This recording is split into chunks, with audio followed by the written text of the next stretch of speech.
Is Saturday a winnable game for the South Carolina Gamecocks as they host the Rebels of Ole Miss Saturday at noon in Williams-Brice Stadium? The fact that I even asked the question about it being a winnable game says a lot, and it shows just how far Shane Beamer's brought this program since he got to South Carolina. Welcome into Wire to Wire. He's Diesel. I'm Cole Bryson. Diesel, before we get deep into the weeds today in this conversation with South Carolina and Ole Miss, we first have to establish the question of if this is a winnable game in your opinion and in my opinion, and then obviously what makes it a winnable game.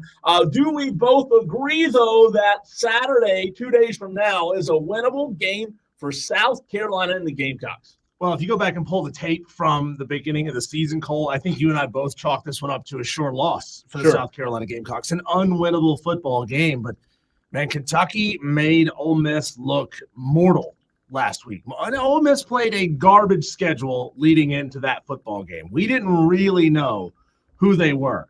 And I think that's kind of the danger of not really ever scheduling anybody legitimate out of conference early in the season. Some schools do it, some schools don't. Some go to level 10 in week number 1, and it bites them in the ass. But then you got all season to kind of make up for that. Can Clemson do that? We talked about that yesterday on the show. But this game is certainly winnable for South Carolina. And I think it's more about what Shane Beamer has done with this team and this defense this year. So more so than it is, through his tenure at South Carolina, because this defense is nasty. It is this year. It is nasty. That is the heart of this team. While the offense is pretty good in most games, they're not great in every game. They're a little inconsistent. When Sellers is healthy and when he's on, the South Carolina offense is really, really good. But when he's not, they certainly take a step back. So they got to get first of all, they got to get Lenore Sellers healthy. Second of all, they got to build some consistency in the performance week in and week out, because this South Carolina defense is playing well enough to keep them in every single football game. So what's changed is the question I have now. We'll get into that. I want to let you know, Tolos, you can text into the show, 71307. Start your text with the word fan. Phone lines are also open, 844-FAN-PHONE. That's 844-326-3663. Phone lines are open right now if you want to talk South Carolina Ole Miss this weekend. Diesel, before we get into why it's winnable, let's first establish what's changed, because you brought up something interesting, and I'm glad you did.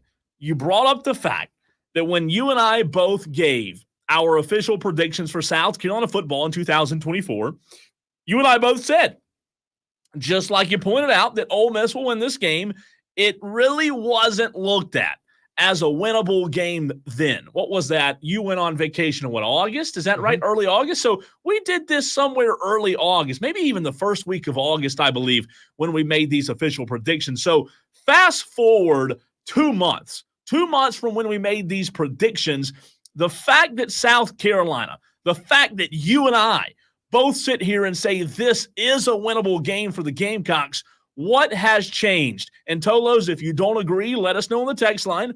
If you don't think this is a winnable game, but Diesel and I both do.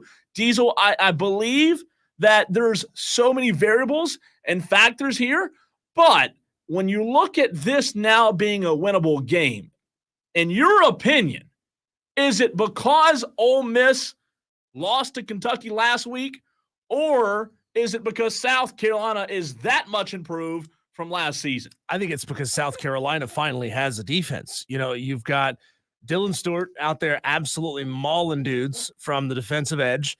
You got Kyle Kennard doing the same thing from the other side. You got DQ Smith shutting people down. You got Nick Imanwari shutting people down.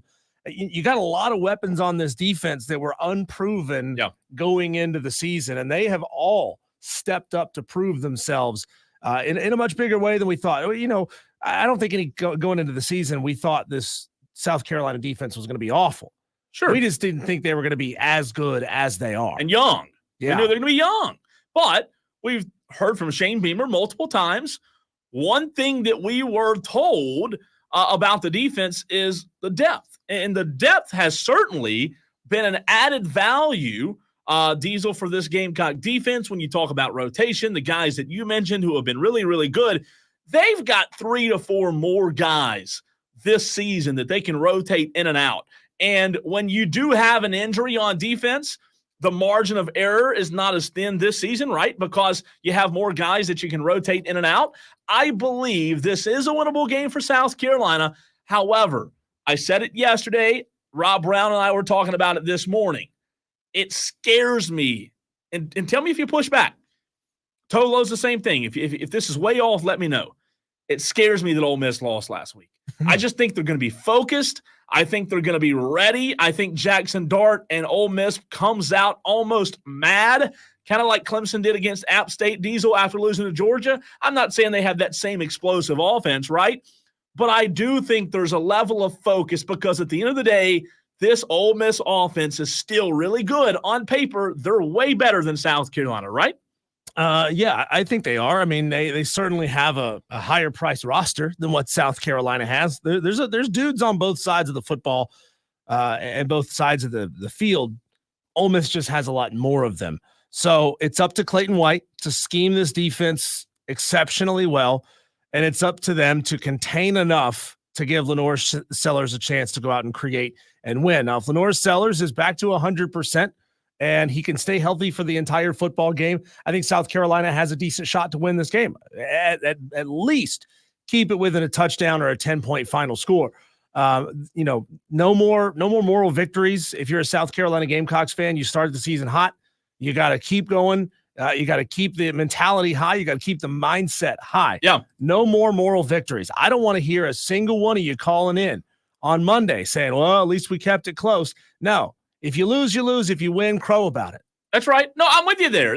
Moral victories are out the door. The LSU game, it's in the past. It's chalked up as an L, right? It is chalked up as an L for South Carolina. You can't go back and do it. You can't go back and redo it.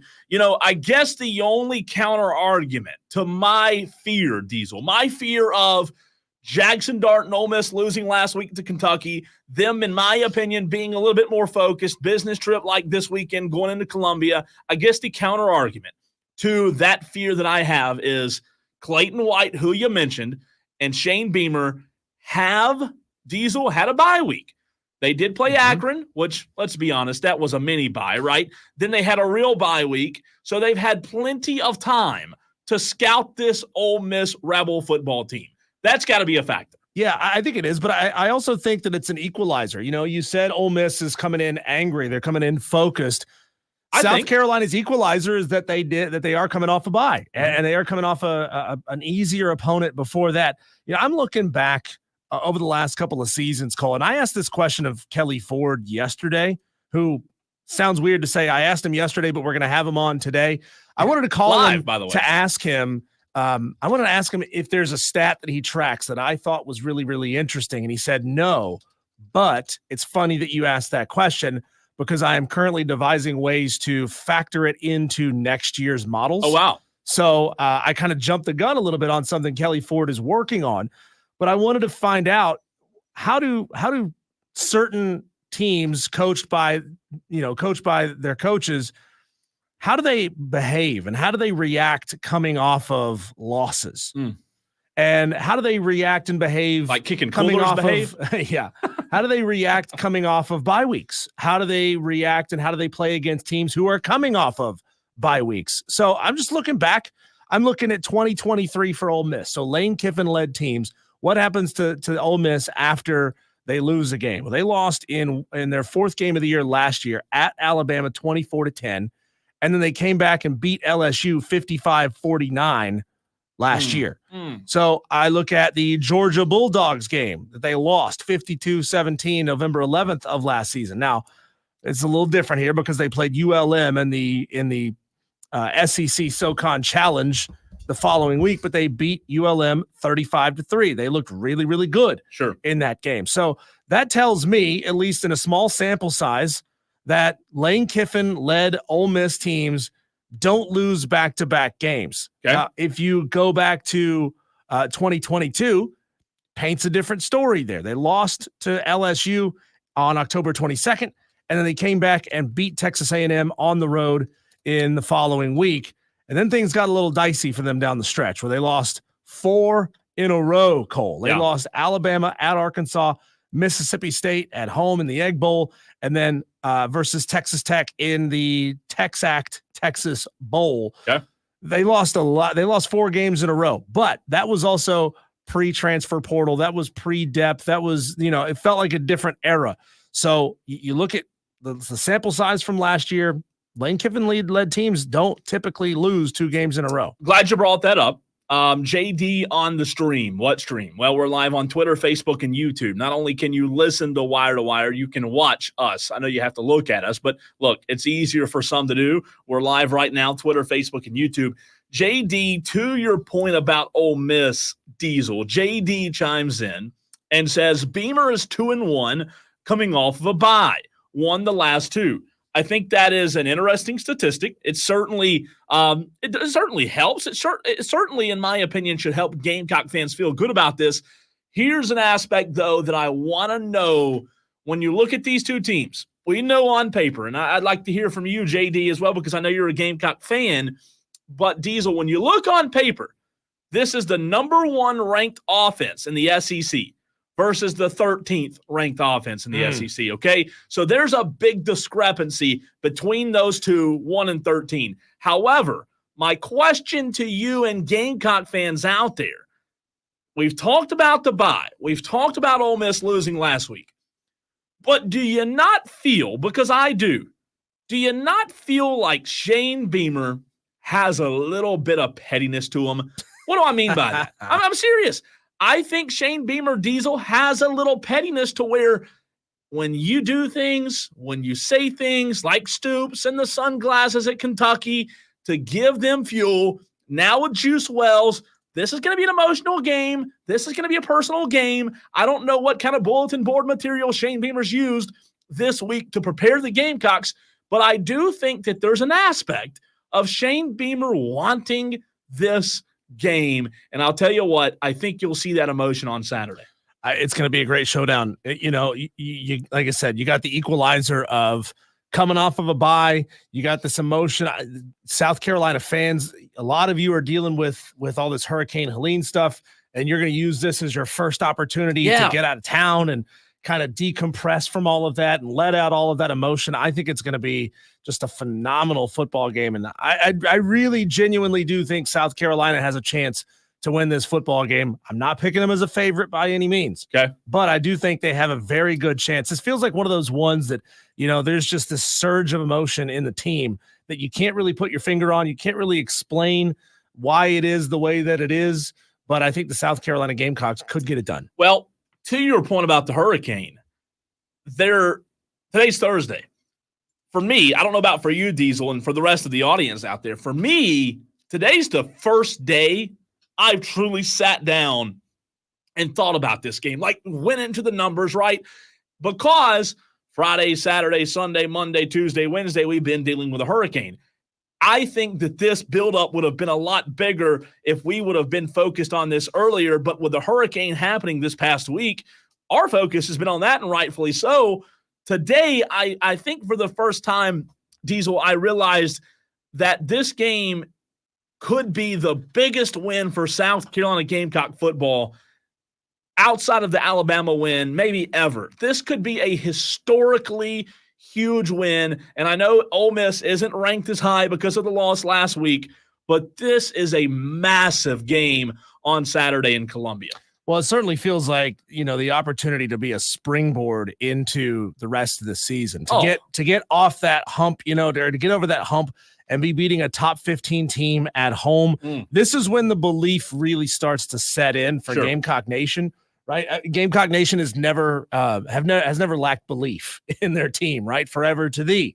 That's the saying. You've never lacked the belief in your team, but I think a lot of Gamecock fans have always had this thought of, well, the other shoe is going to drop eventually. Well, it has. And it has in the past. So if you can beat a team like Ole Miss, despite the fact that they lost last week and fell to number 12, you're still playing the same guys that played against Kentucky. You're still playing the same guys that have all these stars and all these NIL deals. And if you can beat that team and those players on the other side, you feel like you can match up against anybody. What was it Clay Hendrix said to us about playing Ole Miss? He goes, we played an NFL team. That's we right. played Pro a team. lot of guys who are going to be playing pro football and NFL football in a couple of years. He's right. So it's still the same guys that South Carolina's going to be facing. You win those matchups. You look good in those matchups. One-on-ones. You feel like you can match up with the Alabamas and the Georgias and everybody else that's left on your schedule. Want to get to a comment on the YouTube stream, but first to the text line I go. And just a quick side note, Tigerville Bo,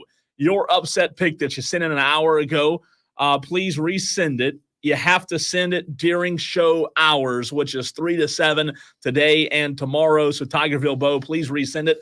Mike Main on the text line, 71307, keyword fan.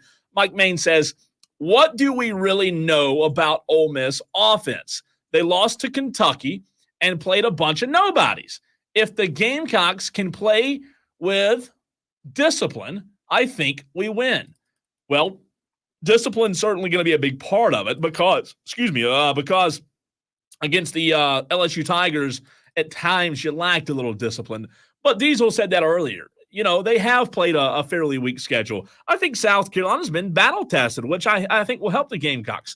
JD on the YouTube stream says, yeah, Beamer could break his foot after the game. Oh, come on, JD. I'm certainly worried about the Ole Miss offense, but to be fair, they have played terrible defenses so far, aside from Kentucky, and we will see how that played out. I think Ole Miss will not finish with the top-ranked offense in the SEC. Yeah. It'll probably be Tennessee. Well, these rankings, it needs time to equal out, right? Sure. A lot of these teams have played nobodies. Tennessee beat the doors off of Chattanooga. And by the way, Tennessee's right behind Ole Miss. Yeah, you look at these Tennessee offenses, and they're certainly skewed by the opponents that they've played thus far through the season. And Ole Miss has played one more game than Tennessee, Diesel. So the two aren't far apart. Let's look at total yards. Passing-wise, Ole Miss has a large advantage, but simply because of Jackson Dart. But total yards, Ole Miss has put up 3,036 yards in 2024, which is a lot of yards. Tennessee has put up 2,263.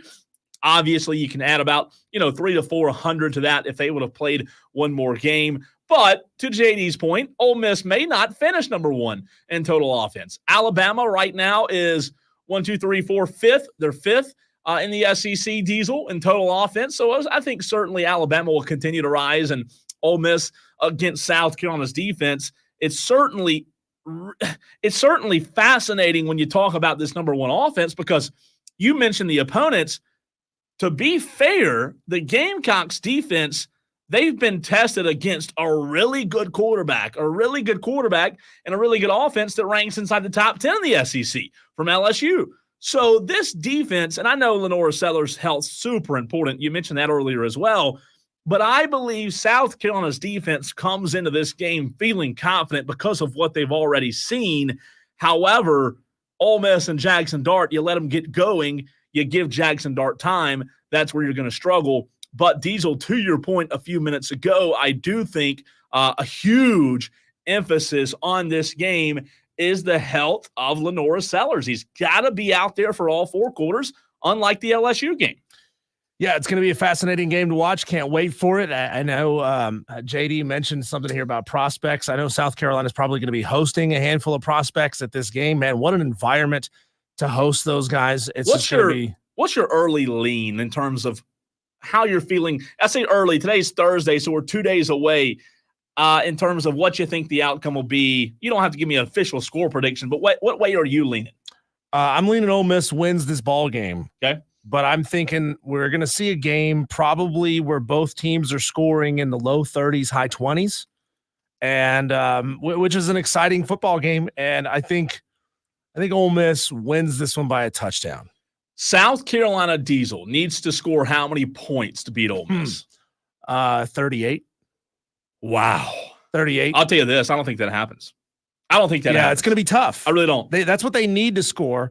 I think Ole Miss probably scores around 35 points on South Carolina in this game. And but I think South Carolina probably scores more like 24. No, I'm with you. Yeah. I think it will be close. So 30, if I had to call it now, 35-24 Ole Miss. I don't hate it. I don't hate it at all. That's keeping it within a touchdown and a field goal. When we come back, Cole, we want to reach out to some of the Tolos who didn't get their upset picks in last week. We understand that Friday certainly affected a lot of people. We want to do a little all hands on deck, APB, on a couple of Tolos that we don't have picks for. We'll get you next, and we'll look at the top 5 this week, and who do we think will be in it next week? That's next, right here on the Fan Upstate.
Understandably so, Cole. We had a record number of no picks last week in the Upset Picks Challenge. There's a handful of our Tolos who like to get their picks in on Fridays.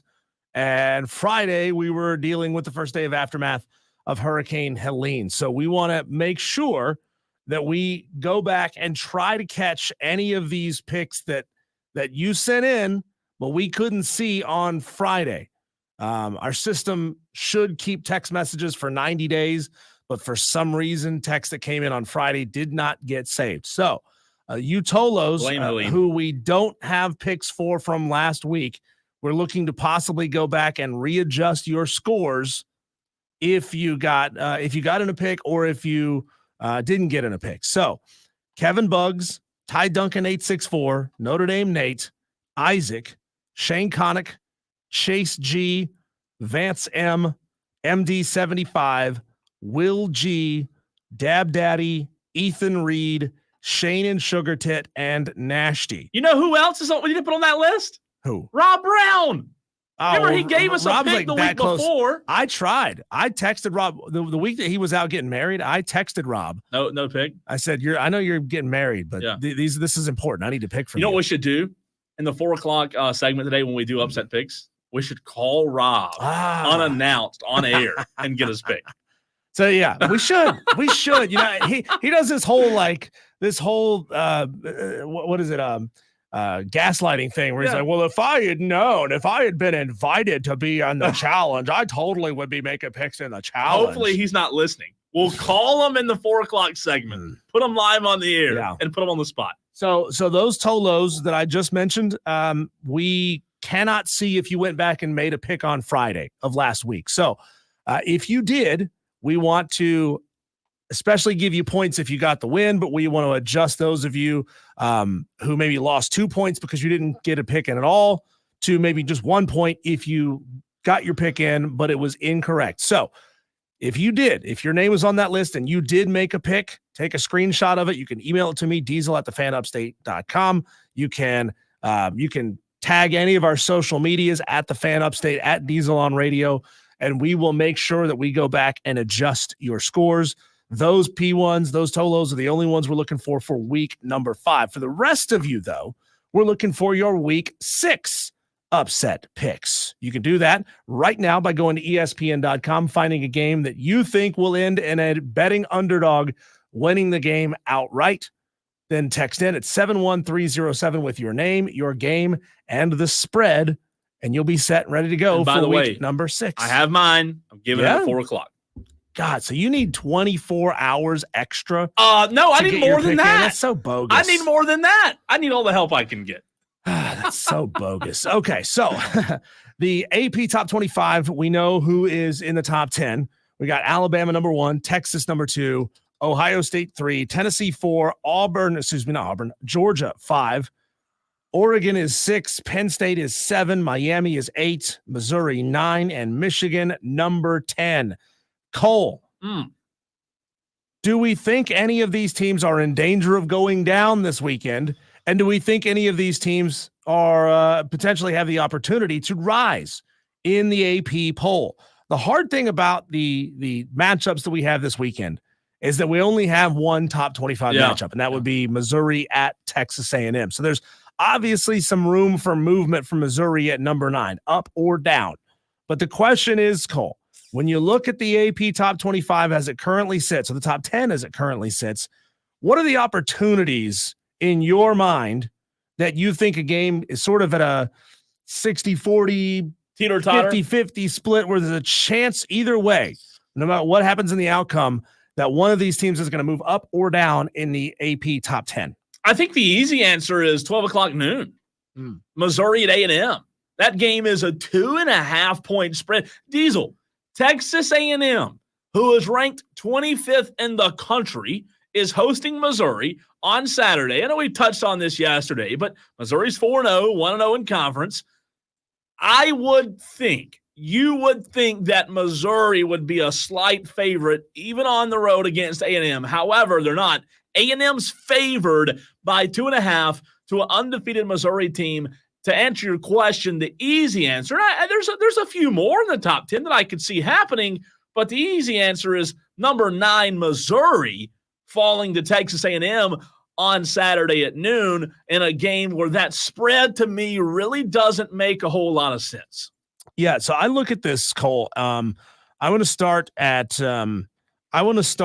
Ohio State at number 3. I think there's a chance because they're playing a 3-1 Iowa. Not a great chance, but there's a chance that Iowa wins on the road at Ohio State. I looked at that. If that happens, clearly Ohio State is going to fall. Outside of the top 10, I don't know, because it's still a 3-1 Iowa team, and they don't really penalize top 5 teams for losing that much. I mean, Georgia lost. They dropped from 2 to 5. Yeah. I think that happens. Ohio State probably falls to maybe 6 at the lowest. Ohio State, though, if they win, and they win convincingly in Columbus against Iowa, I think there's a chance we see Ohio State jump to number 2. The Texas is coming off a bye. There's still all those same questions about Texas with Arch Manning as a quarterback, not Quinn Ewers. Yeah. The situation there is fluid with Quinn Ewers' injury. I think there's a chance, Cole, that next week, post week 6, we see Ohio State as the number 2 team in the country. I don't hate that, but let me ask you this. If I asked you which, in your opinion, had a better chance of happening, that or Missouri losing to A&M, what would you say? Oh, Missouri losing. You think so? That'd be easier? Oh, yeah. Missouri is gettable right at this point. But why are they the underdogs? That doesn't make any sense. And I want to ask Kelley Ford about that later on today. What does he see in all of his profiles and his analytics on these two teams? And that's a Vegas. Says why A&M is this close. Well, right? This is number 9 versus 25. So if somebody that didn't know a lot about sports heard me and you saying the number 9 team, I know it's the 12th man, I know it's at A&M, but are you telling me A&M hosting a home game has that much added value for Vegas for I the would bookies? think so, yeah. But that's 9 versus 25. But it's Kyle Field. It's the 12th man. Oh, Johnny Manziel ain't trotting out there, though. I'm telling you that.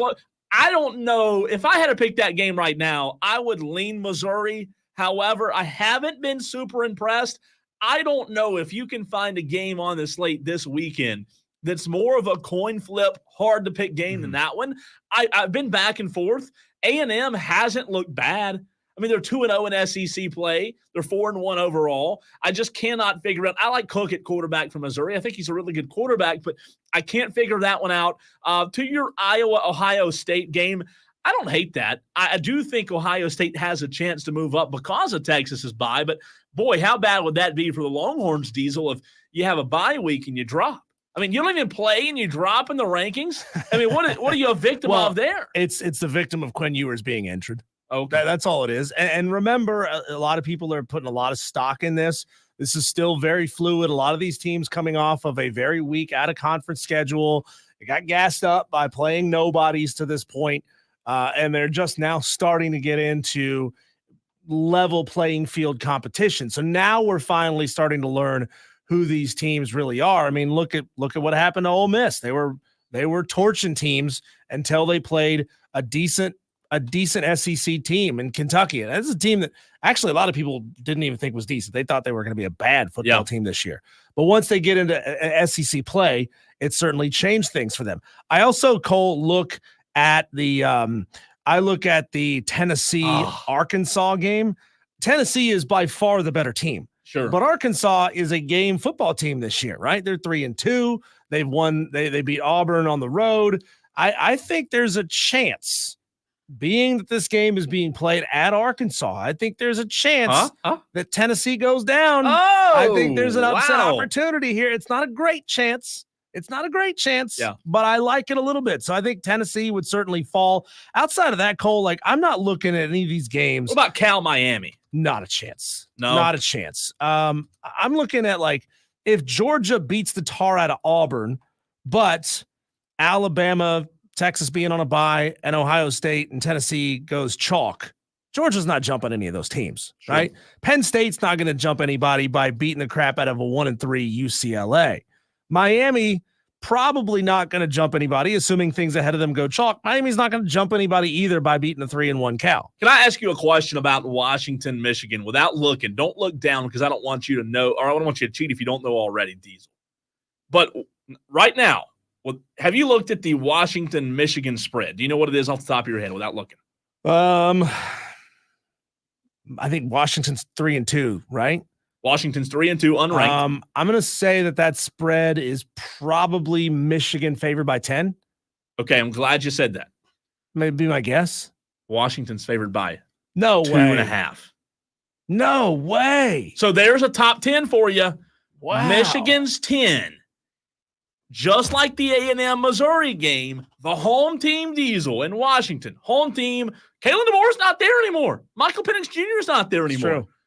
They're favored by 2. And that I don't know if Kelley Ford has the answer, but what in the world gives you such an advantage being at home that you are now favored over an unranked Washington team is favored over number 10 in the country, and then number 25 A&M's favored over number 9 Missouri? Yeah, I feel like I'm coming out of a bubble, honestly. And we all probably feel like we're coming out of a bubble of not watching any college football last week because I didn't watch anything. Yeah. All I have to go off of right now, and we just got power back yesterday, and sorry, I haven't binge watched all of the week 5 games in yet. 24 hours. I do plan on going back and obviously watching Georgia, Alabama. That's a fantastic football game. The ending. Kind of go back and watch the last quarter of Miami, Virginia Tech, just so that I could relive what I saw that play on social media a lot, but I didn't actually watch the game.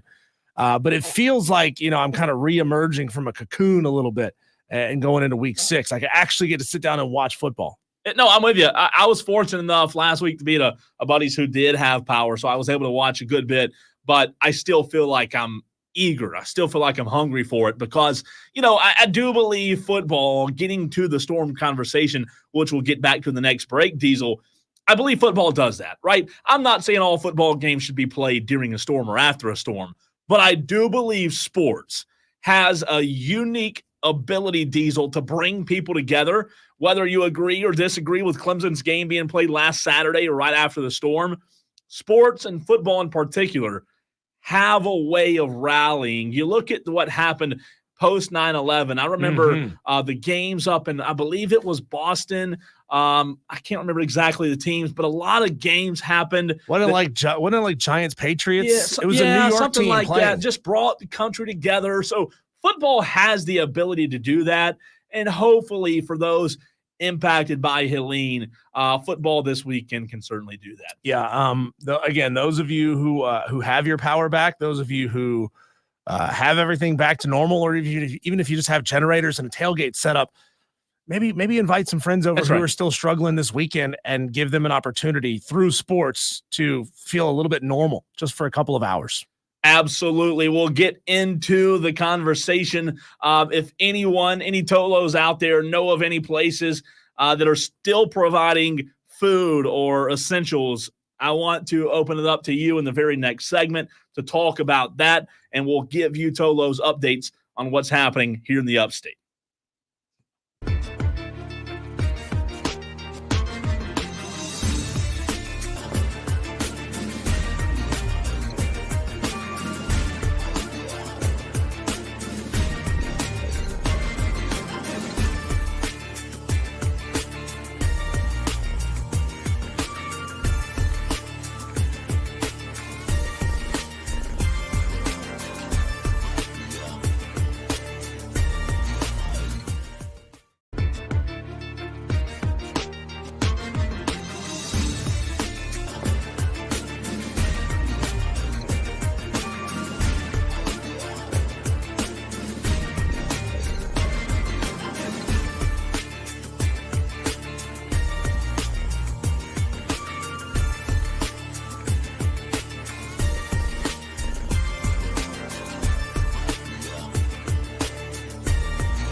Want to get into ways for you Tolos to get help, assistance, essentials this weekend, the rest of this week if needed. Our Tolos have done just a fantastic job all week long, texting into the show at 71307 keyword fan, letting Diesel and I know of ways, places, outreach centers, churches, doing things for the community. We've been flooded with text all week long. So in this segment, before we hit the bottom of the hour, please let us know if you know of any of those areas, especially this weekend, as we won't be on air. If you know of places this weekend that are helping out, please do so. We'll get into that, but let's go to the Renewal by Anderson of the Carolinas fan phone, where we have Bill, who wants to make his upset pick. Bill, what's up, man? Not much, gentlemen. How y'all doing today? Good, Great, man. Bill. On the board last week with Colorado. This week I'm going Syracuse plus 6.5 over UNLV. Ooh, Good pick. Wait a Good minute. pick, Bill. Syracuse I like is that the one. underdog. I know, right? That one doesn't make any sense. UNLV's got two players out. Okay, let me reassess my pick. Bill, by the way, thanks Syracuse for isn't a crappy football team. No, I like that a lot, Bill. Well, I have no idea why UNLV is still up by 6.5, considering two of their better players are out for the week. Right. Hey, I like it. Listen, Bill. I had my upset pick that I was giving at 4:00, but now you've made it really hard on me. Hey, Bill, just so that we can make sure we have you separate from anybody else who's texting in or who's in the challenge under the name Bill. What's your last name or your last initial? Horn, Horn. Okay, Bill Horn. Gotcha. That way we don't have two Bills and get you mixed up. Not a problem, gentlemen. I appreciate it. This has been fun all year so far. Appreciate Thanks, you, Bill. I like his pick. I really do. You think? I like that one a lot. I thought about Crap. going that one until I saw the Duke line, Crap. which also doesn't make any sense to me. That is locked in at God. 9 points. Oh, I'm stressed now. My Locked in at palms 9. are sweaty now. Okay, Eminem. Mom spaghetti, huh? You're gonna say, Tolo Steve, we'll get back to the upset picks in 10 minutes from now. Excuse me. We'll get back. Yeah. Upset picks 10 minutes from now. Texter says, hey, Diesel, I just emailed you a list of places in Spartanburg County serving food. Tolo Steve. Yep. Tolo Steve. I got it. And I was waiting on Cole. We were talking about storm events here. Yeah. Okay. So meals that are being served today in Spartanburg County, Dorman High School, 1050 Cavalier Way in Roebuck, Cowpens Elementary School, that's at 341 Foster Street in Cowpens, USC Upstate on Hodge Drive in Spartanburg, Okay. Spartanburg Memorial Auditorium, that's 385 North Church Street in Spartanburg, Landrum Baptist Church on East Rutherford Street. Those locations are serving meals right now in Spartanburg County. So if you're in need, if everything in your refrigerator and freezer went bad because you couldn't power them over the last couple of days and you're still out of power, those are some great locations. Dorman High School, Cowpens Elementary, USC Upstate, Spartanburg Memorial Auditorium, and Landrum Baptist Church. Tolo Steve, really appreciate that. Thank man. you, Steve. Really appreciate you doing that. Means a lot. Because somebody's going to eat tonight because absolutely. Because Tolo Steve said absolutely. that. Again, that's what we want to do. We want to spread the word. We want to spread the word on what's going on and how you Tolos can get assistance if you know people who need assistance. Diesel DB was asking. We have the same Bill Horn. Yeah, it's the same Billy Horn. Okay. We already got him, DB. Let's see. Joe on the stream asked, good question, Joe. Jersey Joe wants to know if the Saturday morning scramble will still go on this Saturday with no football being played. Joe, I appreciate you asking that because I've done a terrible job at giving that PSA this week. Yes. Saturday scramble still happening Saturday morning. In fact, I have a interview lined up Saturday at 9 a.m. As Joe, there are a lot of questions about high school football. I have an interview lined up for 9 a.m. Saturday morning with Jerome Singleton, the South Carolina High School League Commissioner. So we will see you on Saturday morning. Again, a reminder, if you need relief or know someone that does, you can text the word relief, RELIEF, to 71307. Again, that's relief to 71307. A link will be sent to your phone with more ways in the upstate that you can get relief.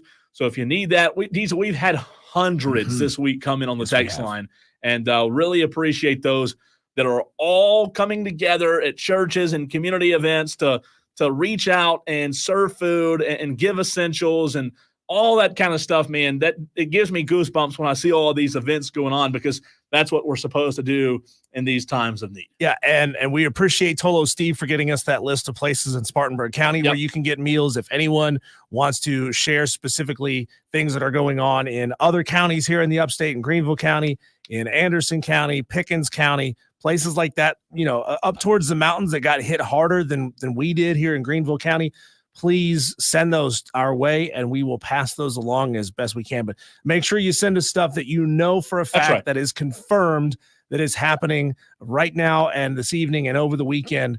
That way we're not just sending something, we're not sending hearsay out and sending people on wild goose chases, No doubt about it. When we come back, Cole, it is time officially to get you, Tolos, who haven't yet sent in your week 6 picks, to do so. And mine, tease you a little bit. maybe. Cole, Maybe. Cole's going to give his. That's coming up next here on the Fan Upstate.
Week 6 upset picks.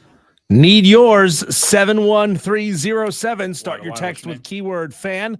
Give me your name, your game, Jersey Joe, and the spread. We use ESPN.com. What am I talking about? Well, some of you Tolos are here every single day, and you know all about the Upset Picks Challenge brought to you by Ingles. Some of you Tolos, though, are finding us every single week, and you're like, tell me more about this challenge. Well, it is an Upset Picks challenge that you can jump into at any point of the season. We just would advise you don't jump in at the beginning of the season and then not play the rest of the year, because you might lose all your points by not making any picks. So you can get into this challenge right now. You still got a lot of football left to be played, and you can work your way up the leaderboard, which has about 85 Tolos out of the total 150 or so who have made at least one pick this year. The 150 unique Tolos who have gotten in an upset pick. You could move your way up the leaderboard very, very quickly.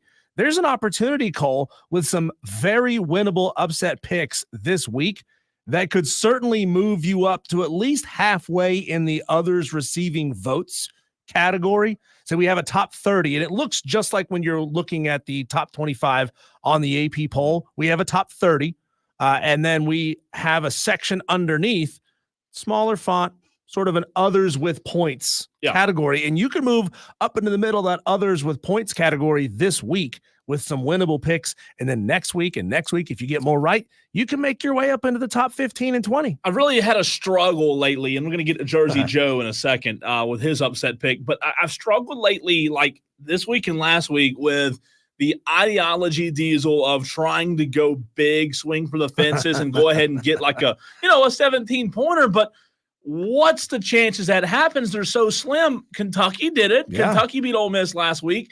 But I'm trying to stay true to, look, there's still plenty of time left in the college football season. Just keep stacking the blocks, right? Keep laying the bricks. And maybe if you can get those 6 to 9ers every few weeks, you can work your way up. 7-8 games for a lot of these teams left. Plus, we're including bowl games, and we're including college football playoff games. Sure. So still a lot of time left. If you have not yet jumped into this challenge, you can do so. You can work your way up the board. So those of you who don't know, go to ESPN.com. We actually locked the spreads in as of 3 o'clock yesterday, so that everyone who picks the same game on Wednesday, Thursday, or Friday will get the same number of points. If the line has moved on us a little bit, up or down a point, half a point, whatever it is, you're all going to get the same number of points if you pick the same game. So go there to ESPN.com, find a game where you think the betting underdog is going to win the game outright. And if they do, you will get the points by which that team was an underdog added to your rolling season-long tally. So, for example, we have Tigerville Bo, who texted in earlier during the show, and he said he wants Stanford over Virginia Tech for 7.5 points. And if Stanford wins that game, who's the favorite in that one? Stanford's the favorite. If Virginia Tech wins that game, then he will get 7.5 points added to his season-long tally. Also with Dan B., he says he wants Troy plus 13 over Texas State. If Troy upsets Texas State, Dan B gets 13 points. And, man, those are big hitters. Anything over about 8 or 9 points, that's a big hitter, and those can help you move up the leaderboard quickly. And Virginia Tech, Diesel, favored by 7.5 over Stanford. Let's go. Okay, so, he's taking Stanford. That's right. So if Stanford wins, he gets 7.5 points. Let's go to the renewal by Anderson of the Carolinas fan phone, 844-326-3663. Jersey Joe wants to make his upset pick. What's up, Jersey Joe? Gentlemen, how you guys doing today? Great, man. Joe. I'm doing great. Hey, I'm going to take SMU getting 6.5 over Louisville. Ooh. What makes you confident in that one, Joe? Why'd you pick that one? I don't know. SMU they look good this year. They really do. Now, SMU and who? Louisville. Yeah, I don't hate that. Just to let you know, Joe, I've gone back and forth. I did look at that game. I'm supposed to give my upset pick in this segment, but I like that pick. And that is a 12 o'clock nooner game, 6.5 points in favor of the Cardinals. I don't hate that at all. Yeah. He's got a good point here. They put up 42 on Florida State. They put up 66 on TCU. This SMU team can score. They've looked bad a couple of times. They beat Nevada. They didn't look good in that game. They didn't look good against BYU, but this SMU team can score. So that's not a bad pick, Joe. Thanks for the call, Joe. Thank you, sir. All right, man. Yep. And I want to make sure all of you Tolos know Bill called in as just Bill. Make sure that every single week you send in, whether you text it in or whether you call it in, make sure you give us the same name the same way. So, for example, if you called in one week as, I'm just going to use Bill as an example. If you called in as Bill, well, the next week you call in as Bill from Simpsonville, we're going to think that's a different Bill. Yeah, same okay? name. So we're certainly not going back and making sure who is who. We're not tracking phone numbers or anything like that. So make sure when you call in, you give us the same name, the same way every single time. So here's my issue. I've got a big issue. A lot of people would argue have more than one, but one of the issues I have right now, Diesel, the Syracuse UNLV game, it's very intriguing to me. I do like Syracuse in that over UNLV. However, I told you just a minute ago, I'm struggling here. It's only 6.5. Mm-hmm. I'm just wondering, I'm curious as to of right now, and maybe it does, maybe I'm just hit the panic button way too soon. I don't know if 6.5 is going to do me much good. Well, let me look at the standings. See, that's the flaw in your thinking, Cole. You think so? You're thinking, okay, I have to go for the big ones now. I'm not going to have a chance to win. But you're also not considering that some of these Tolos who have been on heaters to this point of the season, talking to you, Amazon guy, Twisted Whisker, Noel, Justin, Greenville Gamecock, all of you guys sitting up there with 25 points or plus. Some of those could cool off. They could. And they could lose some points down the stretch. So if you're stacking these smaller ones worth 5, 6, 7, 8 points, then you might be able to jump up. And that's the strategy, right? That's what makes this game so much fun. Like if I'm Buckeye Brian or if I'm Justin L and I'm sitting right there in the top 5, now I'm starting to pick games where I think it's a smaller spread, the 3, 4, 5 point spreads, because that mitigates my risk of falling back, and it increases my chances of adding a little bit to my lead. Well, here's the problem, though. I'm looking at the standings now. Mm-hmm. I don't even see my name. There was a problem with the graphic. You are on the list, Cole. Whereabouts? I think you had 7.5 points. Okay, so something that would like put that. Me, oh god, that puts you somewhere around like 35th. No, not doing it. I'm not doing it. I can't do it. I cannot pick Syracuse. I know that Syracuse probably is going to beat UNLV, but what is 6.5 going to do if I'm at 30? I've got to go big. Yeah, but I've got to go big. But if you got 6.5 points, Cole, and you've already got 7, that puts you at 13, 14 points. Oh. And so now you're knocking on the door of getting into the top 30. I don't have patience. I don't have patience. M. Nocter says 3 points in a cloud of dust. It's true. Yeah. It's true. I hate this game. I hate this challenge. I hate this so much. I really do like Syracuse. So Wesley asked the question. Wesley Roberts asked the question. Yes, we got your pick. We try to read as many of them on the air as we possibly can, but we got MD75 today. These are the picks from just today. Yeah. MD75 taking Duke over Georgia Tech. Tigerville Bo is taking Stanford over Virginia Tech. Wesley Roberts wants SMU over Louisville. Dan B is taking Troy over Texas State. Brandon Burnett taking South Carolina over Ole Miss.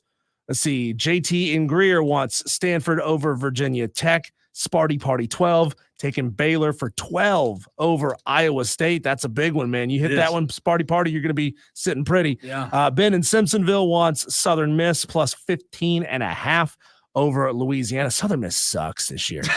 It's so hard. It's so bad to watch a program with as much history as Southern Miss struggle.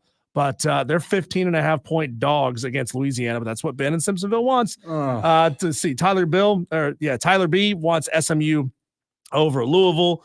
Billy Horn taking Syracuse plus 6.5 against UNLV. Buckeye Mike is rolling with me, taking Duke plus 9 over Georgia Tech. Let's see here. Maddie M from Gaffney taking UL Monroe plus 16 over James Madison. That's a big one. I don't think you're going to hit on that. That's a big one. Unless James Madison from week 1 shows up. I don't think you're going to hit or 2 years on that one. And then let's see. Jersey Joe took SMU +7 over Louisville. And remember, guys, these spreads are locked in. So if you send us 6.5 and the spread as of 3:00 yesterday was 7 points, you're actually going to get the 7 points. And now tell me yours again. Mine was Duke over Georgia Tech for 9. So Duke are 9-point road dogs. Duke's 5-0. They are 5-0 over they're 9-point road dogs against Georgia Tech, playing in that dumpster of a football stadium. Georgia Tech's lost 2 out of their last 3. This is one of these ones. I got to ask Kelley Ford about this. What does he know? What does Vegas know that I don't know? Because I can't figure out why. Is it just because Duke has a new head coach? It's not Mike Elko. It's Manny Diaz now. I can't figure this out.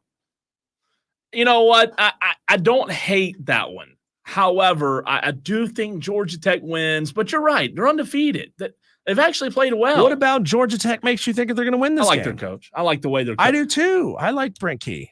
I think they're well coached. I think they have confidence as well. I really do. There have been a few that you just read, Diesel, that went Baylor, Iowa State. Is that true? Iowa State favored by 13? There was one. Who was it? Baylor over. It was Sparty Party 12. Sparty Party 12. Going Baylor and Iowa State. God. I'm so frustrated. I just wish you could sense my frustration. I can. Now. No, you can't. The awkward silences when you're going through all this in your mind. I'm so mad. It's so fun. All right. I've got to make a pick. Yeah, you have to. You got 10 seconds. All right. So don't 9, do that. 8. Here, I got 7, one better than that. Here, 6. Better than that. Somewhere I have a very good Jeopardy theme, but I can't find it, of course. I tell you, I was very interested. There it is. I was. This adds to the pressure. Make it harder? It does. It really does. All right. This adds to the pressure with a Jeopardy theme music. But I do have several in my head that I've looked at. I did look at the one that Sparty Party chose.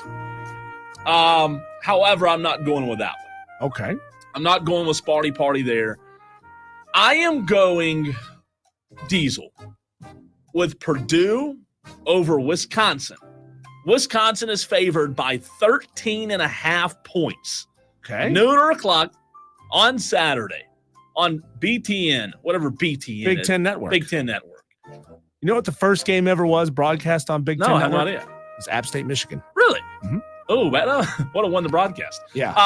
I'm going Purdue. Give me the Boilermakers on Saturday. Wow. 13.5 points. I've got to have something 10. Look, from this day forward, the rest of the year, I've got to have 10 plus points. I cannot go anything less than 10. Less than 10 does not do me any good. See, you're flailing right now, Cole. Well, you're guilty of flailing. And that's what starts to happen around week number 7 or 8 of the season. People start flailing. They start going for the 20-pointers. And see, you're guilty of doing what our good friend of the show, Josh Pate, did last year. Josh sucked at this contest last year. And he got to week number 8, I think, with almost no points. And he was flailing. He was trying to take these big 20-pointers, these 15-pointers, and it wasn't working out for him. This year, Josh is doing well. I don't know who he sold something valuable to get all this intel, but Josh Pate is sitting in second place with 38 points. It's pretty good. So here's the issue with Wisconsin, Purdue, Diesel. Wisconsin's a big favorite in this game, as they should be. Purdue's only won one time this season. Purdue's lost 3 consecutive games. I am banking on the same way that I play roulette, and if there's 3 or 4 straight blacks in a row or 3 or 4 straight reds in a row, I'm banking on this thing to flip, right? It's got to flip. If it goes 5, 6, 7 runs, when I play roulette, I love watching the runs. Sometimes I'll sit out, Diesel, and I'll watch for runs. If I go like 6 or 7 runs of red in a row, I'm going to put heavy on black, right? The run's got to end. Purdue's lost 3 in a row. The run has to end. They were rocked by 18 against Nebraska in the conference opener. I get that. I don't have a ton of faith here, but I'm just playing this the same way that I play roulette, and a lot of times that doesn't end up good either. But Texter says Purdue really sucks, man. Sorry. I know. But you know what, Texter? A lot of teams that suck somehow win. So when you play roulette, you don't spread it out. You put a little here, Every a little there, now a and little then I there. do. However, like I just played the other day at Two Kings. The problem with spreading it out is I find myself losing more than I win when I spread it out. I think if you spread it out, you're betting more. You're not winning enough back, so you're going to hit maybe on one of these bets. But if you put 5 bets out there, you've now lost on 4 bets. That's right. And so you end up losing more money that way. And I've also done like $20 and covered the board in 20. And then I think you win 16 if you do that, if my math serves correctly, because it's 36 minus 20, something like that. So I like going that. But here's the deal with black and red. You can go, it's not exactly 50-50 because you have the chances of hitting on the green 0 or the double 0, but it's close to 50-50, right? It's close. Yeah. I don't love this pick, but God almighty, I got to do something. I mean, I got to have something happen. That's Cole's first God almighty. They're not going to win. They're not going to lose 4 in a row, are they? Purdue? Are they going to lose 4 in a row? I mean, come on. Now that you've picked them, they will. They have a weak offense that scored 21 or fewer points in 3 straight games, so they're going to have to win this game defensively. The Badgers have a really good defense. Wisconsin has a decent rushing offense. They're averaging 155 yards per game, Diesel. So it's set up for Wisconsin to win. However, I'm not picking this game because I think Purdue's going to win. I'm picking the game because it's 13.5, and I got to have a freaking Hail Mary. See, I picked mine, Cole, because I'm sitting at 17 points.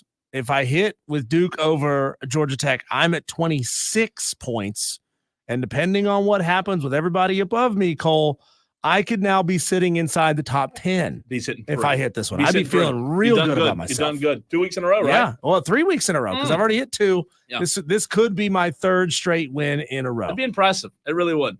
Let's see. DB says 14, Cole, if that helps you. M. Nocter on Twitter talking about Duke says Murphy's a good quarterback and they play a decent defense. I also like Georgia Tech, but I feel Duke is going to win. Diesel, I haven't scored a single point yet. It might not be a good thing. I picked the same as you, Buckeye Mike. Well, Buckeye Mike, we ride together, we die together. Whatever happens, man. I like it. All right, we're going to go to the expert. Kelley Ford of KFordRatings joins us next.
We just got through with our upset picks. I attempted to make mine. I don't know what will happen. We'll see. Who knows? It's kind of like a shot in the dark at this point. But if you struggle like I do, I can just tell you one thing. Go to KFordRatings.com. Kelley Ford, absolute best. We bring him on right now. Kelley, I know you've been doing this a while now. When it comes to idiots like me who struggle with their upset picks, I have no idea what strategies to use. I mean, I've tried everything. Now I'm just picking the biggest upsets in terms of point spreads. What advice? I know you can't give me a ton, but can you give me something, man? I just needed something to nibble on. I'm struggling.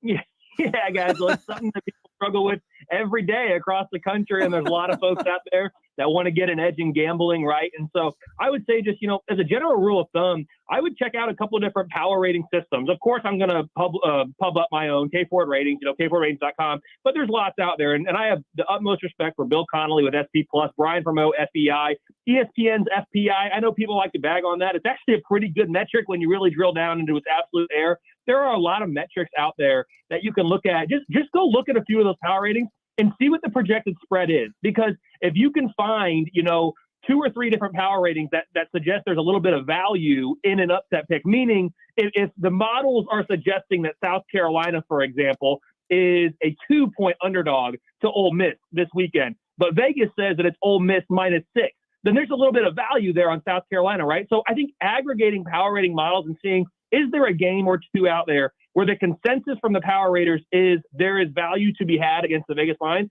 That might work for you. You have to ask yourself, though, is there a reason Vegas is on this and all the power ratings are?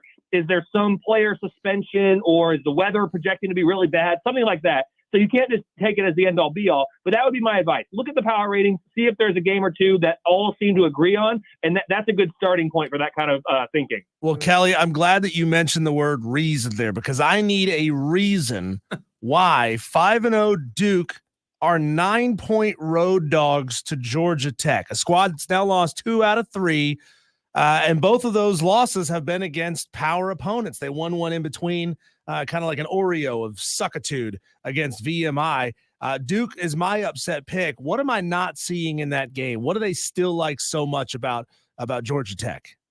Honestly, this is a game I didn't have on my bingo card for our conversation, but thanks to the I've been able to pull it up on the website, and I'm looking at the 2 team sheets here. So I do have Georgia Tech with a 62% win expectancy. That is certainly not going to equate to a 9-point favorite in the line. So I do think there is value at 9 points in taking Duke as an underdog pick here. But Georgia Tech is the favorite for me. And if you look at the power rating, yes, Georgia Tech is 3-2. Yes, Duke is 5-0. Guys, Duke is 3-0 in 1-score games. They have a double overtime win on the road at Northwestern. They have a 1-score win at home against UConn. And they have, of course, the comeback last week at home against North Carolina. It's a great win for Duke, but they are winning a lot of close games. What power rating models will suggest is that is typically not sustainable. You look at Georgia Tech, they are 1-1 in such games. And then if you look at the actual units involved in this game, the best unit here is probably the Duke defense. Shoot, it might be the Georgia Tech offense, though. It's strength versus strength. It's number 17 versus number 18. And you flip it around the other way, it's number 86 versus number 88.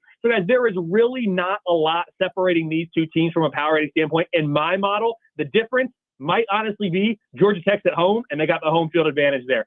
Georgia Tech, it is worth noting, is coming off of an off week. Duke is not. They're coming off that roller coaster win against North Carolina. So perhaps Georgia Tech is rested. Duke, they're going to be on a high. Can they sustain that, or do they come back down to earth? Maybe that is driving this line up, but I do think there's a value here on Duke at that number. One we talked about earlier that Diesel and I couldn't wrap our head around. Obviously, A&M Missouri is interesting with A&M. You just mentioned that home field advantage, Kelley, with Missouri not being favored because maybe A&M's at home. But number 10 Michigan at Washington. Washington's unranked. I know they're 3-2, a good team, but Kalen DeBoer's not there. Michael Penix Jr. is not there. Washington's favored over number 10 Michigan by 2.5. Kelley, help us wrap our mind around this one. Michigan favored by 2.5. I do have Michigan as the favorite, but again, I wouldn't make it 2.5 points. Washington's favored by 2.5. Yeah. Washington, excuse me, you said Washington's favored by 2.5. Yeah. I don't like that at all. I've got Michigan as a 55% win expectancy. So that favors Michigan, by a point or two. So I think there's value here, and it crosses 0. So if you're going to be doing this one, again, I'm not in this space for the gambling advice, the sports wagering, but if you're going to be looking at this game and Washington's the favorite, I mean, Michigan, for me, money line makes a little bit of sense. Yes, they are on the road. As you said, this is Michigan's first game outside of the Big House all year. Guys, it is October 5th. Yeah. And Michigan has not played a game outside of Ann Arbor yet. This is their first road trip. You look at Washington, though, just last week, they were in New Jersey on a Friday night playing Rutgers, a game that honestly Washington probably should have won. They did not. So I don't think that Washington is as bad as the 3-2 record suggests. They are 0-2 in one-score games. Michigan 2-0 in one-score games. So there is something there, but I still think Michigan's the better team. I do expect both defenses to have the advantage in this game. Not sure how many points are going to be scored, but I do like Michigan actually as a road dog here to win it outright if you're going strictly off what my model says. He has by far got the biggest hat size of the three of us, and I say that because that means he's got the biggest brain. Kelley Ford of KFordRatings. Go to his website, spend some time there, KFordRatings.com. You can bounce around, get all kinds of metric and merch on his website as well. But Kelley, I'm looking at your current playoff bracket, and this one, it's got me a little bent out of shape. I understand that there's a difference between resume versus predictive, but as of right now, your playoff bracket has BYU in as a 1 seed and UNLV as the 3 seed. Explain yourself. Yeah, absolutely. And guys, you're not the first ones to ask about this. On Tuesdays, I put out the current college football playoff bracket based on my most deserving rankings. And then on Thursday, so today, I just released my projected college football playoff bracket. So what do I actually expect? What are my numbers expected to be at the end of the season? That's Thursday content. You're asking about the Tuesday. That is, hey, snapshot right now after week 5, freeze the resumes. We're not projecting forward at all. Freeze the resumes. Who deserves to be in the playoff? Who has accomplished the most?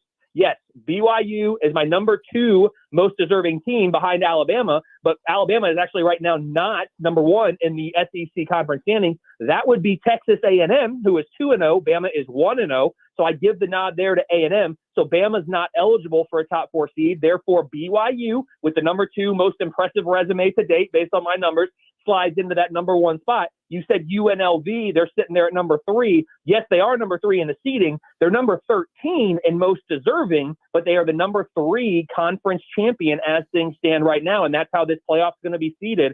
So that's what the Tuesday bracket's all about. Yes, it looks funky. You know, you've got Navy in there as the G5 representative. I'm trying to think, you got Iowa State in there as the number 9 seed, and they're number 6 and most deserving. So that bracket looks wonky. It's going to continue to look wonky until we get later into October, maybe even November, because it is just taking a snapshot of where we are today, right now. It is not using any predictive metric to look forward. Kelley, I don't know how much social media watching you do, but in terms of interaction and feedback from fan bases, which fan base does Kelley Ford get the most pushback from? Well, it depends on the day, depends what I put out in the most recent graphic. But guys, in all seriousness, most fan bases are pretty darn good. I have had some run-ins over the years with West Virginia fans. They certainly haven't liked what the numbers always say about their team. Kansas fans, surprisingly, didn't think I was giving Kansas enough flowers, a year or 2 ago when they were really coming on the scene with Lance Leipold. Of course, this year I put Kansas in the top 25 in the preseason power ratings, and they're off to a 1-4 start. So you can't win, right? There's no winning on social media. But I would like to say that there are some fan bases out there, most notably, Tennessee, Kansas State, Utah. Those fan bases have really embraced the power ratings and the content. They don't agree with everything, and I don't expect everyone to agree with everything, but they promote what they like. They largely ignore what they don't, or ask genuine questions about things they don't understand. So it's a process. I've gotten much better about, my social media etiquette, if you will, with regard to responding to things or not, and trying to answer genuine questions while ignoring the ones that are coming from a bad place. So yeah, West Virginia is probably the answer there. But to be honest, guys, I've muted a lot of the accounts that gave me some trouble. So I don't really see a lot of that anymore. Kelley Ford, KFordRatings.com, at KFordRatings on Twitter. Kelley, currently sitting in your power poll, you got number 11, Clemson Tigers. They're taking on a bad Florida State team this weekend. In your mind, maybe your analytics can't tell me this, but maybe your opinion can. In your mind, what kind of an offensive performance does Clemson need to have against this Florida State team to stay at least where they are as 11th in your power poll? Does it need to be another 50-plus point offensive performance? No, it's not going to need to be 50-plus points because the Florida State defense, for as bad as Florida State has been this year, my biggest underachievers. I mean, guys, if we would have talked about this game in the preseason, you're circling this one as, man, this is the inside track to Charlotte. And my goodness, maybe so for Clemson, Florida State has fallen off the wagon here. I don't think Clemson has to put up another 50-plus points to remain where they are. You do want to see a complete performance. This Florida State defense is number 48 in the country, so certainly not what we thought they were going to be, but that's not terrible. I mean, it's not horrific. The offense for Florida State has been pretty darn bad, number 88 in the country. So honestly, what's going to hurt Clemson worse here is not if they don't score a lot of points, if they give up a lot of points. This Clemson defense has been a little bit worse than the numbers expected. They're still good. Number 23 in the country. That's still really good. The offense, though, is number 11. I don't think I thought the offense was going to be better than the defense this year for Clemson, but that's what we've seen so far. I don't think Clemson has to score 50, but I certainly think Clemson needs to hold Florida State to a reasonable number. I mean, I don't think the model's going to like if Clemson gives up, even though it's on the road, more than 17 points, maybe 21 points. I mean, it's hard to hold your position when you're that high in the power ratings. And Clemson's number 11. That's pretty darn high. I don't think the model is going to look kindly if Clemson gives up more than 20 points, even though it's on the road, to a Florida State offense that right now is hovering around number 90 in the country. Kelley, I'll go on the flip side of that coin for our audience here in the Upstate, Gamecock fans. Ole Miss has not had a win that's been close. Obviously, coming off of a loss to Kentucky last week, 20-17. I think that's fascinating when you look at this matchup with South Carolina. And then in your one possession and overtime ranking, South Carolina finds themselves with a win in one possession games or a loss in one possession games, obviously being the LSU game. And this one on Saturday at Williams-Brice certainly could be a one possession game. Yeah, it certainly could be. It's projecting to be very close to that right now. It just misses the one possession cut. You're looking at just over 8 points in my projected spread for this one. But this is a really interesting game, you're right. And this could be the number one most watchable game in my watchability scores for this week. I do update those on Thursday night to post on the website Friday. But I think this might be the number one game of week 6 here. So I'm certainly looking forward to this one. Ole Miss is coming off a surprising loss. Kentucky is not a bad team. People who think Kentucky is a bad team need to get that out of their head. South Carolina put a hurting on Kentucky in week 2, and that's really the second half of that game is the only half of football this year that Kentucky has played poorly. Like, Kentucky's a top 25 power-rated team for me. So it's not the fact that Ole Miss lost the game. It's that the offense struggled the way they did at home. Yes, Kentucky's defense is good, but only 17 points at home for a team or an offense that I had as number one on that side of the ball. That was surprising to me. I still think Ole Miss is a really good team. I still make them the favorite here in this game.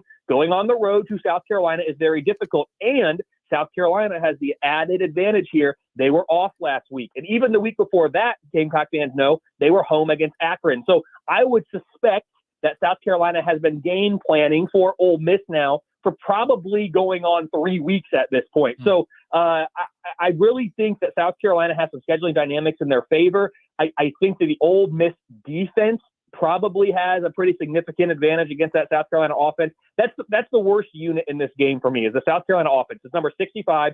Every other unit's in the top 20. So can South Carolina's offense do enough, having been off last week and being at home for this game? Can they do enough? Are there some trick plays? Are there some big plays that they can make to put Ole Miss on their heels? If they can do that, and if they can do it early and get the crowd engaged, I do think South Carolina has a path to victory here, and it would be a huge win for the Gamecocks, a team that I have from the power rating standpoint at number 25, and from the most deserving resume standpoint, even though they're only 3-1, only played 4 games, South Carolina is still number 30 in my most deserving right now. You beat Ole Miss, who I have as a top 10 power rated team, you're going to skyrocket up the most deserving rankings next week. Kelley, I want to get into the head-to-head weeds with respect to Clemson and Miami. Miami, they came off that narrow, lucky, at the buzzer win against Virginia Tech last week. Clemson and Miami, don't play each other, but they do have a common opponent coming up here. Both of them will play Louisville in the next couple of weeks. At what point in your mind can Clemson overtake Miami in your power rankings? Does it have to come down to how they both perform against Louisville? No, I don't think it has to be that long because these two teams aren't that far apart right now. I've got Miami, number 7 in the country, but they have a power rating. More important than the ranking is the rating. Power rating of 20.6.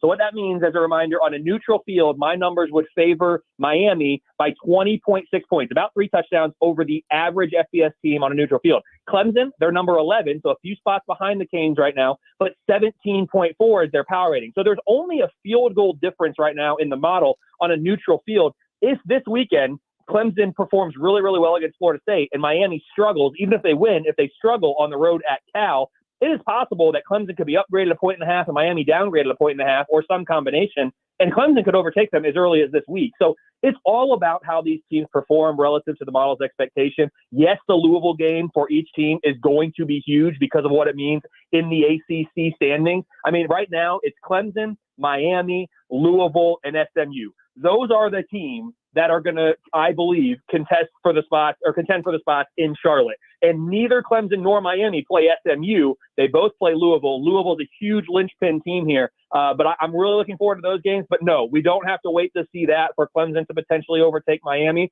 But Miami has looked good to this point, especially on the offensive side of the ball, a top 5 unit. The defense is in the mid-30s, though, so that's something to keep an eye on for Canes fans as they move forward. Kelley, great stuff as always. We appreciate you hopping on with us, and we will talk to you next week. I look forward to it, guys. Thanks so much. Kelley Ford of KFordRatings. I should come out of these interviews smarter, Diesel. However, I'm still going to make a bad pick. I love it when the smartest guy in the room tells me that I made a wise pick. Well, it makes you feel good about it. But what if you're both wrong? The smart guy's wrong. Yeah, and see that it's all a matter of perspective. What he said earlier about the teams that are winning in one possession games, I look at that and I say that's a team that is gritty, that does the right things down the stretch when the game is tight. Yeah. He puts the other side of the coin on it and says, well, these teams shouldn't be in one possession games. And if you were really good, you wouldn't be in those games. And I want to correct myself.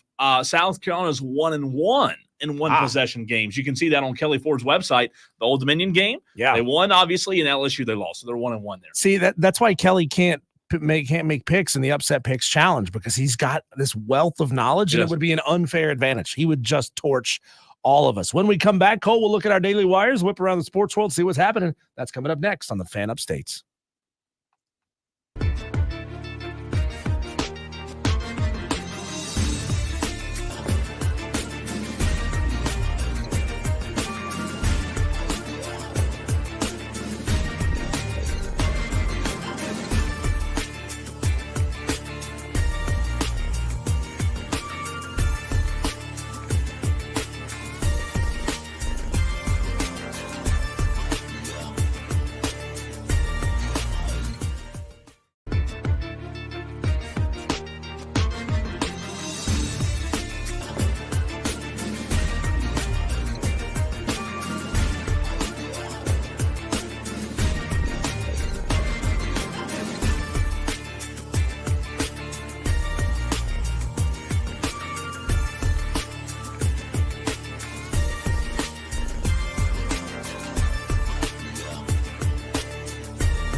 It's a heavy burden to carry this much knowledge around with you all show and not throw it out there. But Cole, we call this our Daily Wires.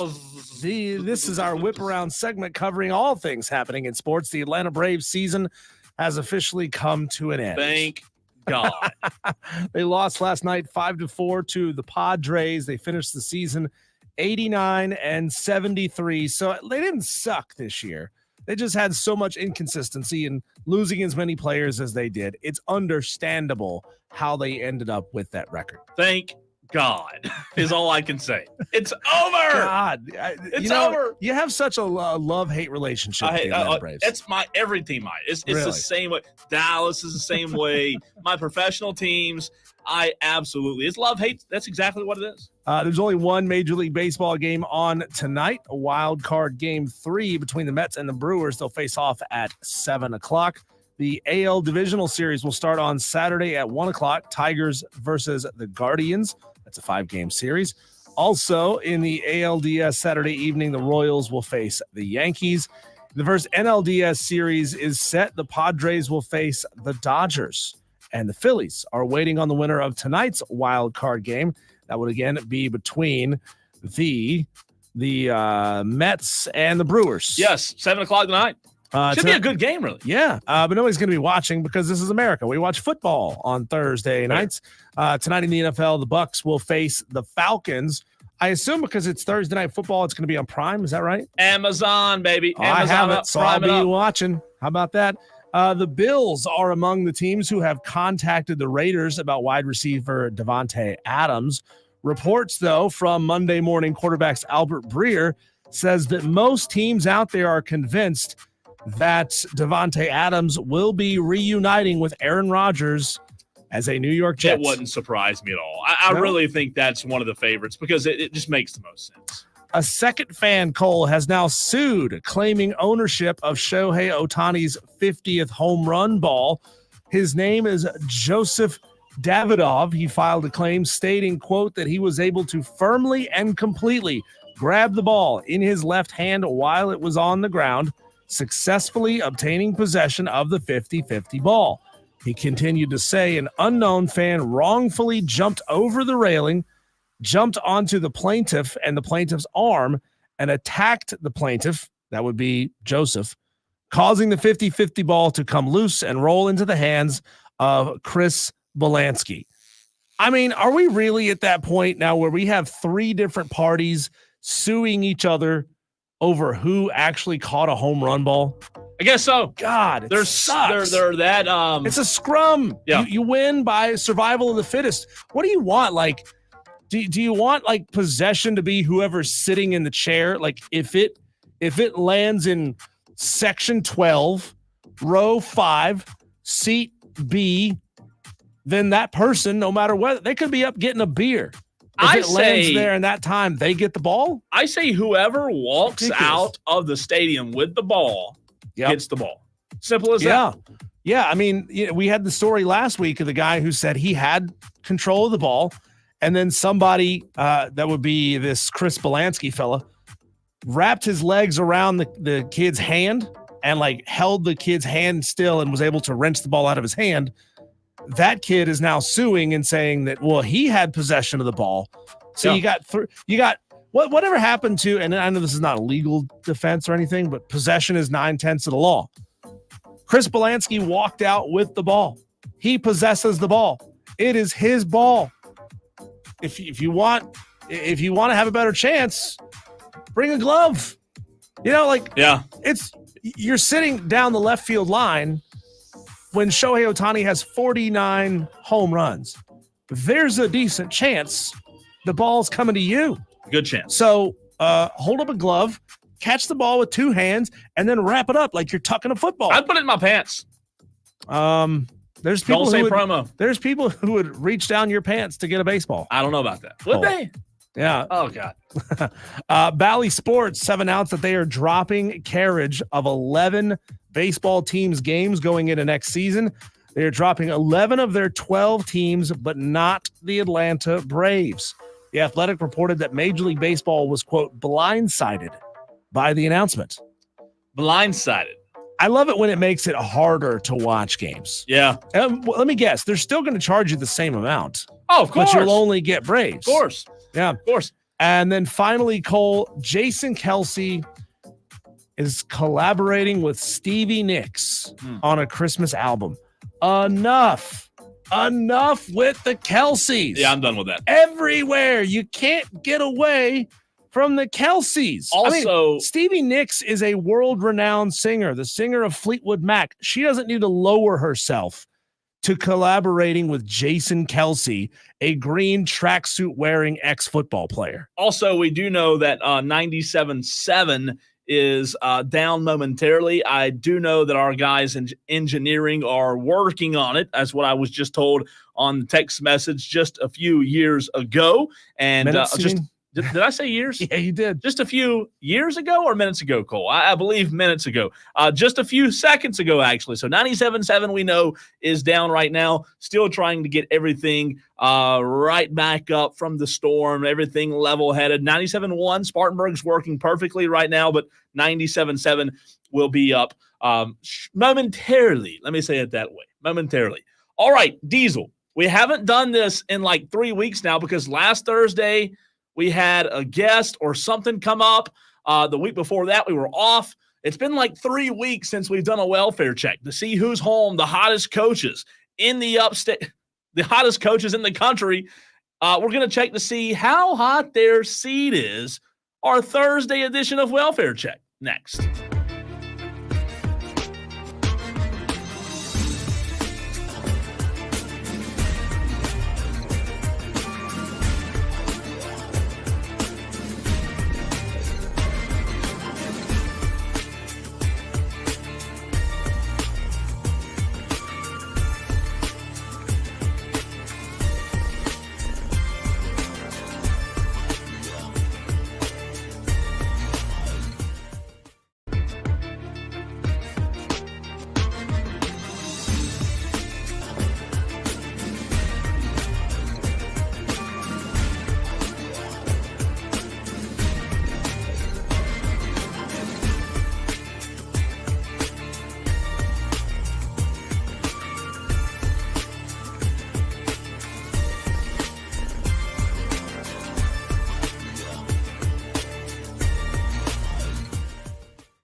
College football and the NFL, well, it goes by fast. Just to put it quite frank, it goes by fast. And Diesel and I, all season long, we update you, we tell you, we give our opinions on the hot seat coaches. Who sits on the hottest of seats? Whose seat has cooled off from the very last time we did this segment? I believe 3 weeks ago now. Whose seat's gotten warmer? Whose has gotten cooler? We're doing a welfare check to see who's home, or have they been sent packing. I thought that we might have one that's been sent packing, but that one in Gainesville, he's still there as of now, Diesel.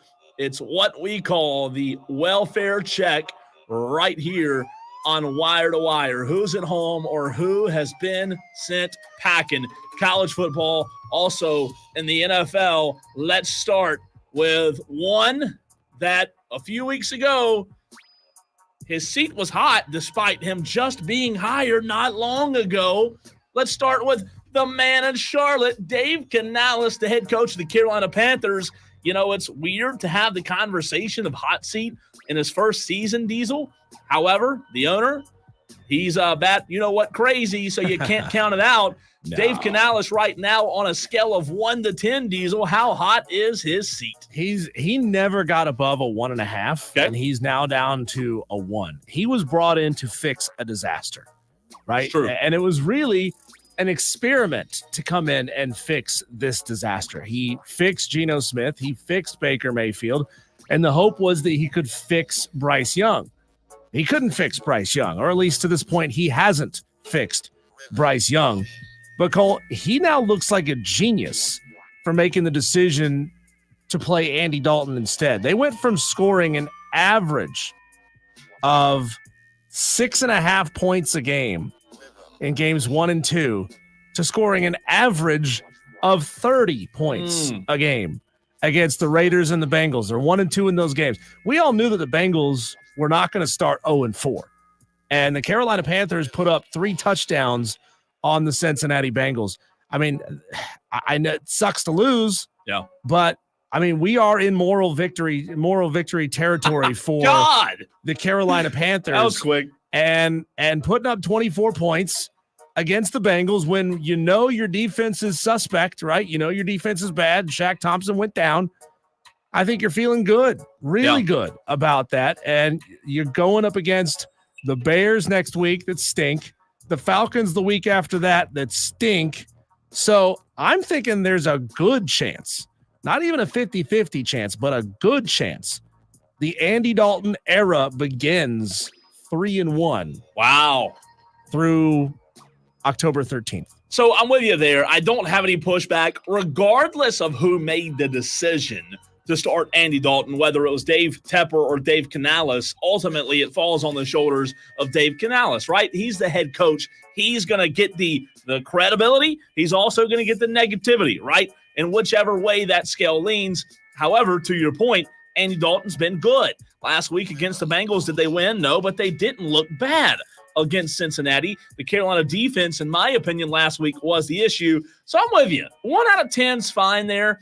No issues. The only caveat to this conversation is, at the end of the day, his owner is the worst owner in sports. So while we say 1 out of 10, Dave Canales' seat's not really hot, you have to factor in that Dave Tepper's his boss, and you never know. And that's sad, but true. So 1 out of 10 for both Diesel and I on Dave Canales. Diesel, let's skip down and go to the college ranks now. Okay. Right here in the state of South Carolina. Tell you what, talking about cooling off, in my opinion, the head ball coach of the Gamecocks, Shane Beamer, welfare check. Has his seat cooled down, in your opinion? Yeah, he's heating up and the seat is cooling off. Shane Beamer is just fine right now. I think he was probably up around the 4.5, 5. Yeah. Maybe 5.5. Before the Kentucky win? Before the Kentucky win. Okay. And that just dumped a bag of ice into that seat. I mean, Shane Beamer is just fine right now. The fan base is now behind him. They understand, or they feel at least like the LSU game, they got screwed by referees. I don't think that. I think you just got beat because you couldn't play defense down the stretch. But I mean, the fan base is feeling a lot better about Shane Beamer. Anything could change down the stretch, but I don't think I don't think the Gamecocks are going to lose a ton of football games down the stretch. I think they're going to look good at least in those games, and Shane Beamer is plenty safe. So he's you're going a 2. 2 out of 10? He's in a 2. 2 out of 10 for Diesel. I will go. I don't have a ton of pushback there. Shane Beamer, you're right. When the Kentucky win happened for the Gamecocks, it was massive. It was massive. And getting that road win, they felt very much as if they were in the LSU game. I will go 1.5 out of 10. Not much disagreement with you. Just going to be a little bit different. I think his seat's a little cooler than 2. But I'm telling you, man, all of a sudden, and this is a big if, you want to talk about what this conversation would be next week if Shane Beamer, to Kelley Ford's point, on 2 weeks to prepare for Ole Miss, if they could pull the upset, all of a sudden this conversation becomes really intriguing. You're looking at contract extension. Right. At that point. You're beating Kentucky on the road. You're expected to beat them. You hang close with LSU. And you beat Ole Miss. I mean, come on. This could be very, very interesting. So for Dave Canales, Diesel has 1 out of 10. I do as well. Shane Beamer, he has 2 out of 10. I have just 1.5 out of 10. Not much of a hot seat as of right now. You Tolos can play along as well. 71307. Start your text with keyword fan. Also, if you have a coach that we don't mention, feel free to throw him in on the text line as well. 71307. This one's interesting. Mike Norvell, if he gets embarrassed this weekend by the Clemson Tigers, it might be really, really, really hot. However, in your opinion right now, Diesel, Florida State, you said earlier, they're a bad team. Yeah. They are. But he had a fantastic season last year. Mm-hmm. He did all he could do and won every time he won except for the bowl game, right? Only won every time he could except for the bowl or the game against Georgia when they lost half the roster. Mike Norvell's seat, how hot is it right now? Mike Norvell came into the season at a 1. I think he's very solidly up to a 4.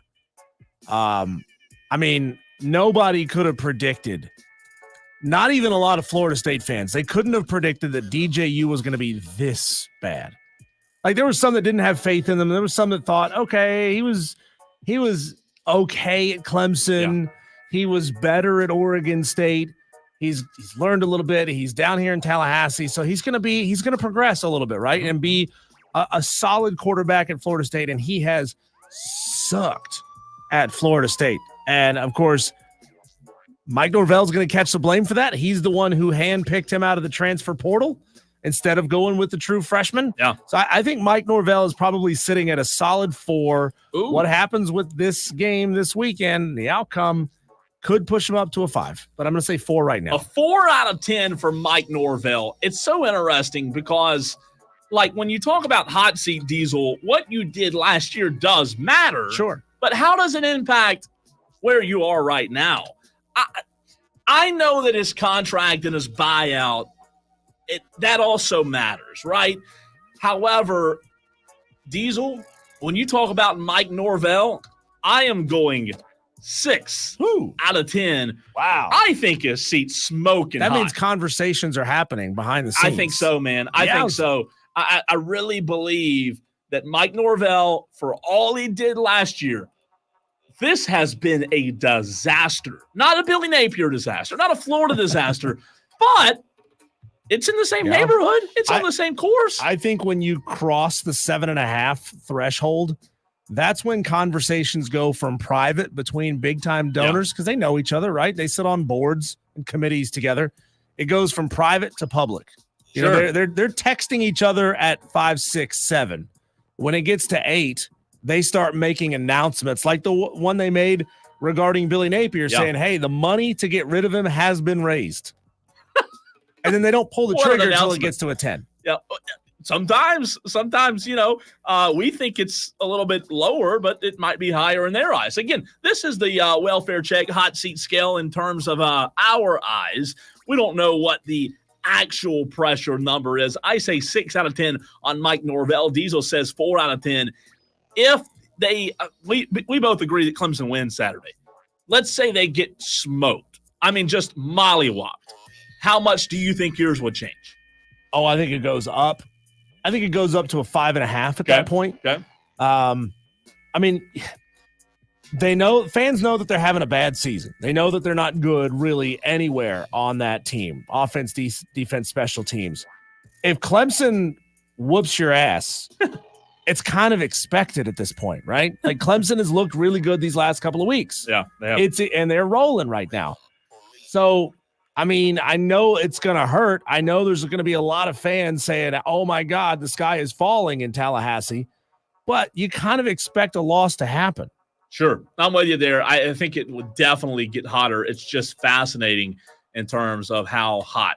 We know 97.7 is down currently, so you in Greenville having to listen on the Odyssey app, we appreciate you doing so. They are working. Our engineer team is working on getting 97.7 back up and running. 97.1 Spartanburg is okay as of right now, as we're doing a welfare check on the hottest coaches, the hottest of hottest coaches who are just sitting on that seat that might be getting a little warmer. Let's stay in the same state, Diesel. Let's go to Billy Napier. 10. No, he was at a 9. I think beating the crap out of Mississippi State brings him down to about an 8. Okay. But the problem is they play a game UCF this week. 3-1 UCF, pretty good. UCF lost to Colorado last week. They did. But they beat TCU. Yeah. They beat Sam Houston State. UCF is a good football team. Not a great football team, but a good football team. If Florida loses to UCF, that's a Gator fan base that still looks at UCF like little brothers. If you lose to little brothers at home, by the way, back up to 10. Back up. Yeah.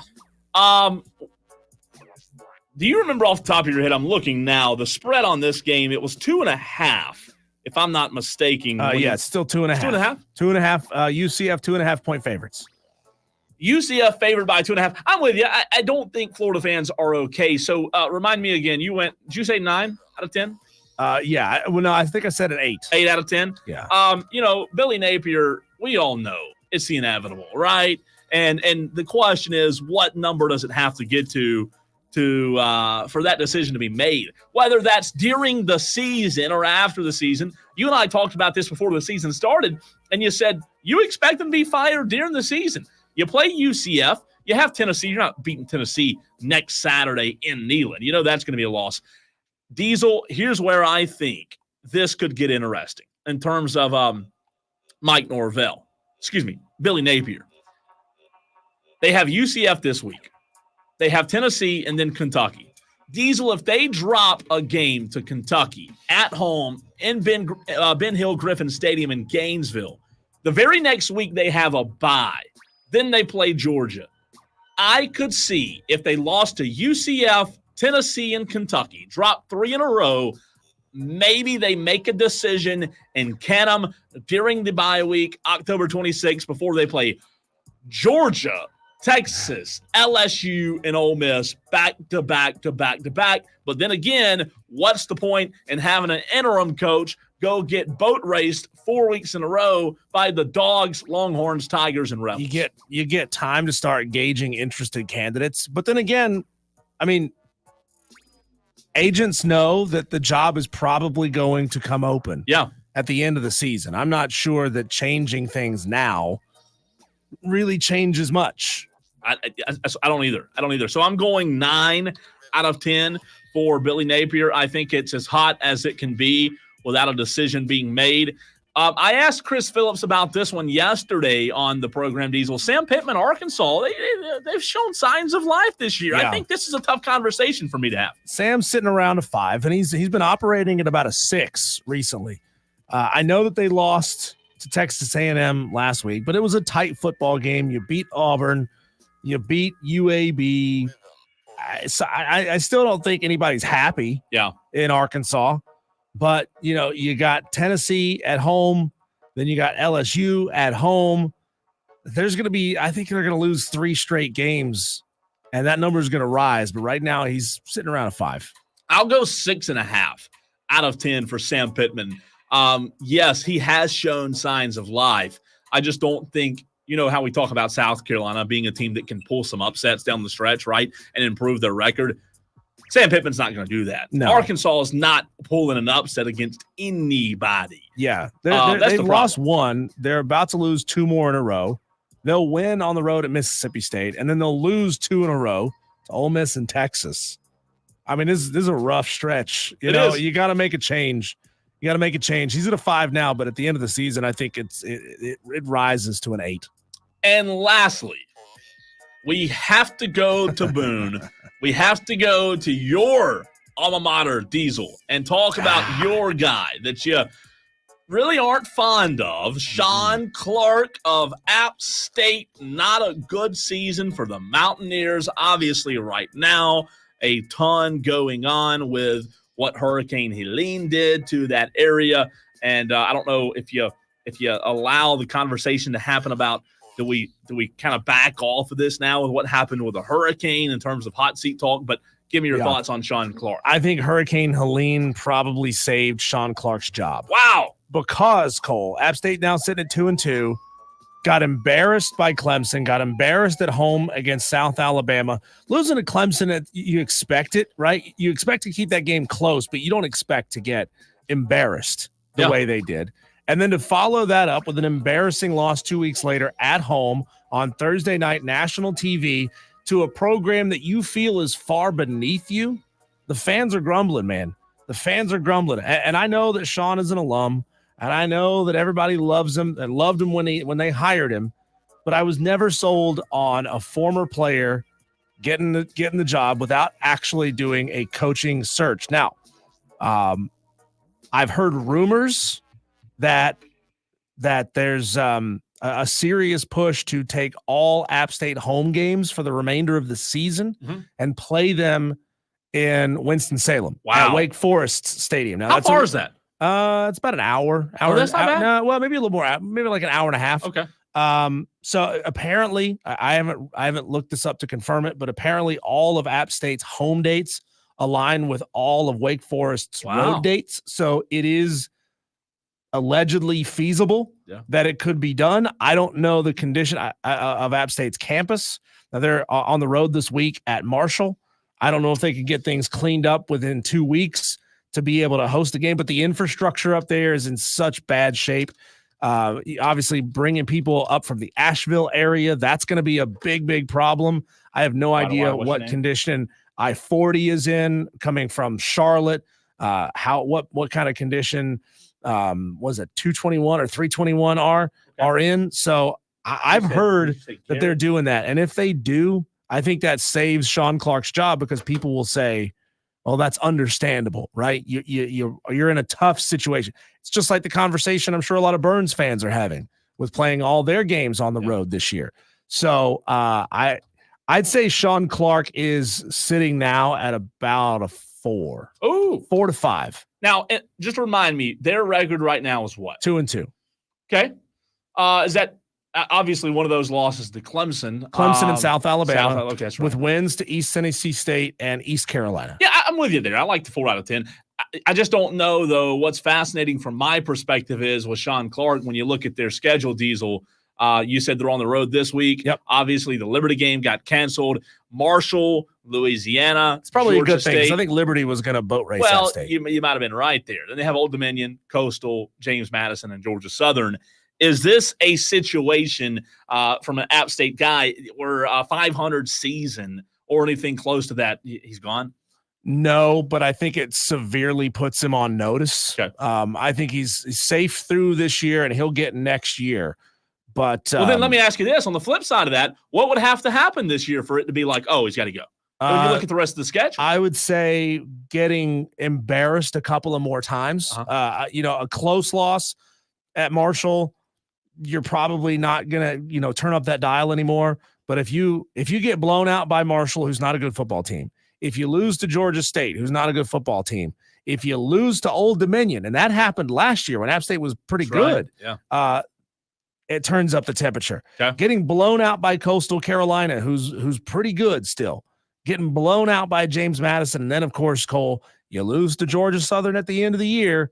That is the kicker. That could be the final straw that breaks the camel's back. You don't want to lose that one. No. Right? That's a game. You can't lose to Georgia Southern. Right. You don't do it. We're going to run to a break, but before we do, let's hear from Garrett on the renewal by Anderson of the Carolinas fan phone. Garrett wants to give an update on the post-Helene and the impact it's caused in the upstate. What's up, Garrett?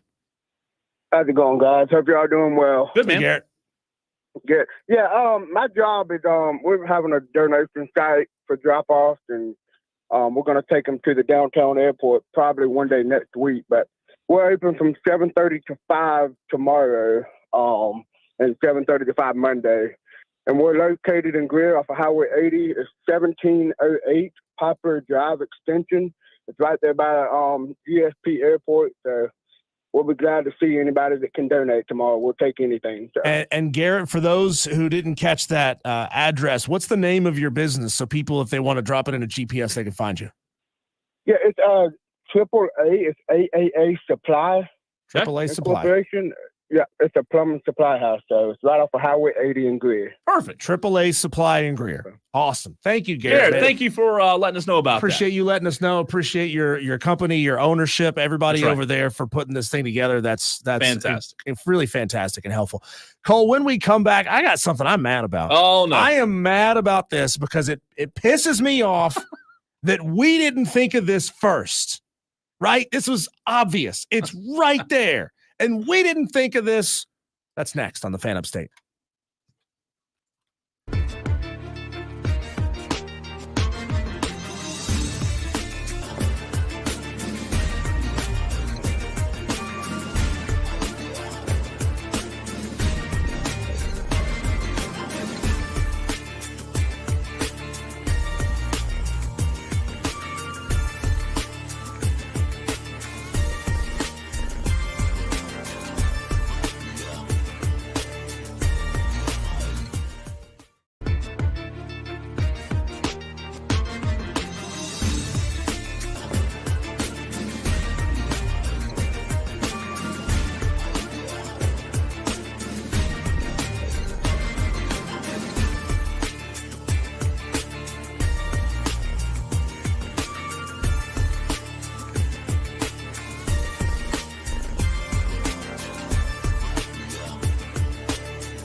We just had a drop in from our engineer, Chris, telling us all about what's going on with 97.7 FM in Greenville. Yep, we know that 97.7 FM is off the air.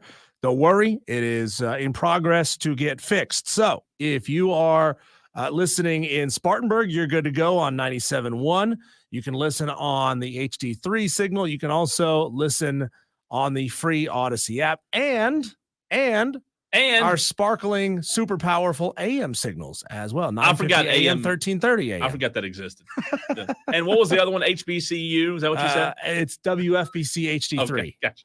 Yeah, Close I know. enough. Yeah, it's like all these letters. It's like a white girl Starbucks order. It really too is. too many descriptors in there. Okay, Cole, I'm mad about this. I'm mad that this glorious idea did not happen in the South. Oh, boy. I'm mad because Ohio State University and the Horseshoe. Did you say by the way? Yes, Don't has get mad. unveiled a vending machine in its football stadium that serves bacon. Bacon. It like is a bacon. Not packs of bacon, but bacon. Bacon. Like by the slice. No way. Like, yeah. You've heard like there's restaurants that do pizza by the slice. Yeah. And that's great. I love pizza by the slice. What does it come in, a bag? This is bacon by the slice. But I'm saying the slice just drops onto the bottom of the machine and it's all don't germs. know. I don't know. So No way. The photos that I've seen of this thing are essentially side view only, right? Like there's people, it's a staged photo of people like standing there pointing at it like, oh my God, that's so cool, a bacon vending machine. And we don't have it here in the South. So the bacon vending machine, if you're an Ohio State fan, and we know we got Buckeye Mike, Buckeye Brian, those of you who have moved down here from Ohio, OH, Cole. Oh, sorry. I'm reading an article about it. Those of you who text that garbage to our text line, 71307, by the way, start your text with keyword fan every single day. You've probably been to an Ohio State football game.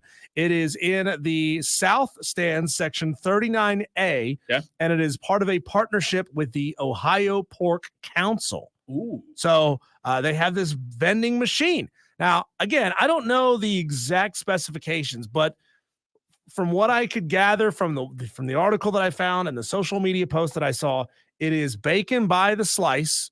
It's like laid out on a piece of cardboard essentially and wrapped in cellophane, and then it spits it out. So I don't know how good this can be. Tell you what it looks like. It looks like microwave. You know how you can buy the microwave bacon in the store? Have you ever bought that? Yeah. It's not terrible. No, it's good enough. It's good enough. It says it's ready to eat. So it's pre-cooked bacon. It's pre-cooked. Lots of preservatives. I'm just curious though, like inside the vending machine, are we talking warm or cool? Because the bacon, when I take it out, is it going to be cold bacon or hot bacon?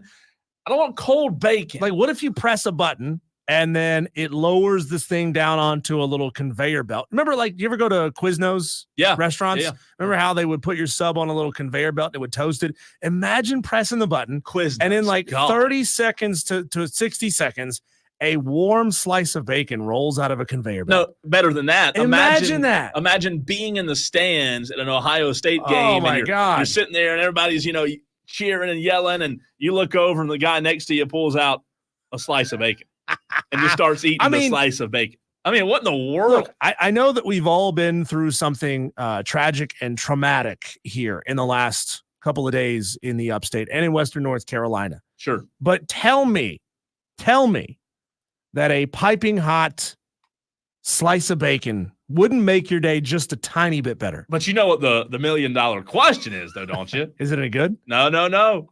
Remember? Is it maple flavored? No, 5 o'clock fight back early days. Oh. Is it crispy or is it floppy bacon? So I'm sure it's crispy. Yeah, it's got to be. I'm sure, because floppy is essentially uncooked bacon, and that's like unsafe, right? So, but imagine here for a moment if it's in a refrigerated system, and it can peel off a slice or whatever, a piece of pre-cooked bacon, and you press the button. Would you rather have it crispy or would you rather have it floppy?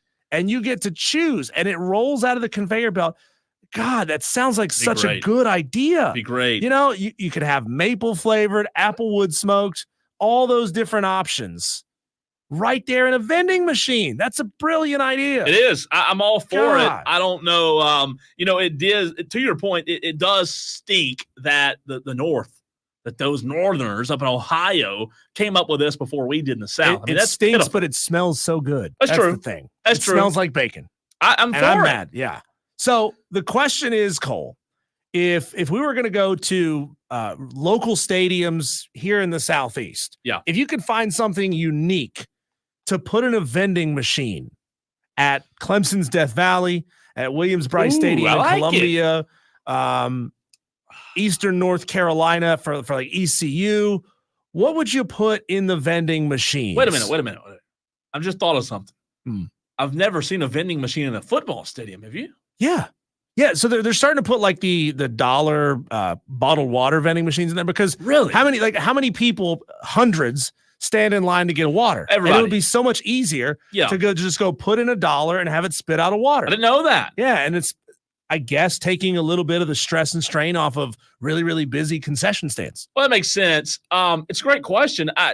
My mind's turning now, rather, in terms of in the South, what you would like. I think you'd have to go like Krispy Kreme donuts. Oh, where's Krispy Kreme's headquarters?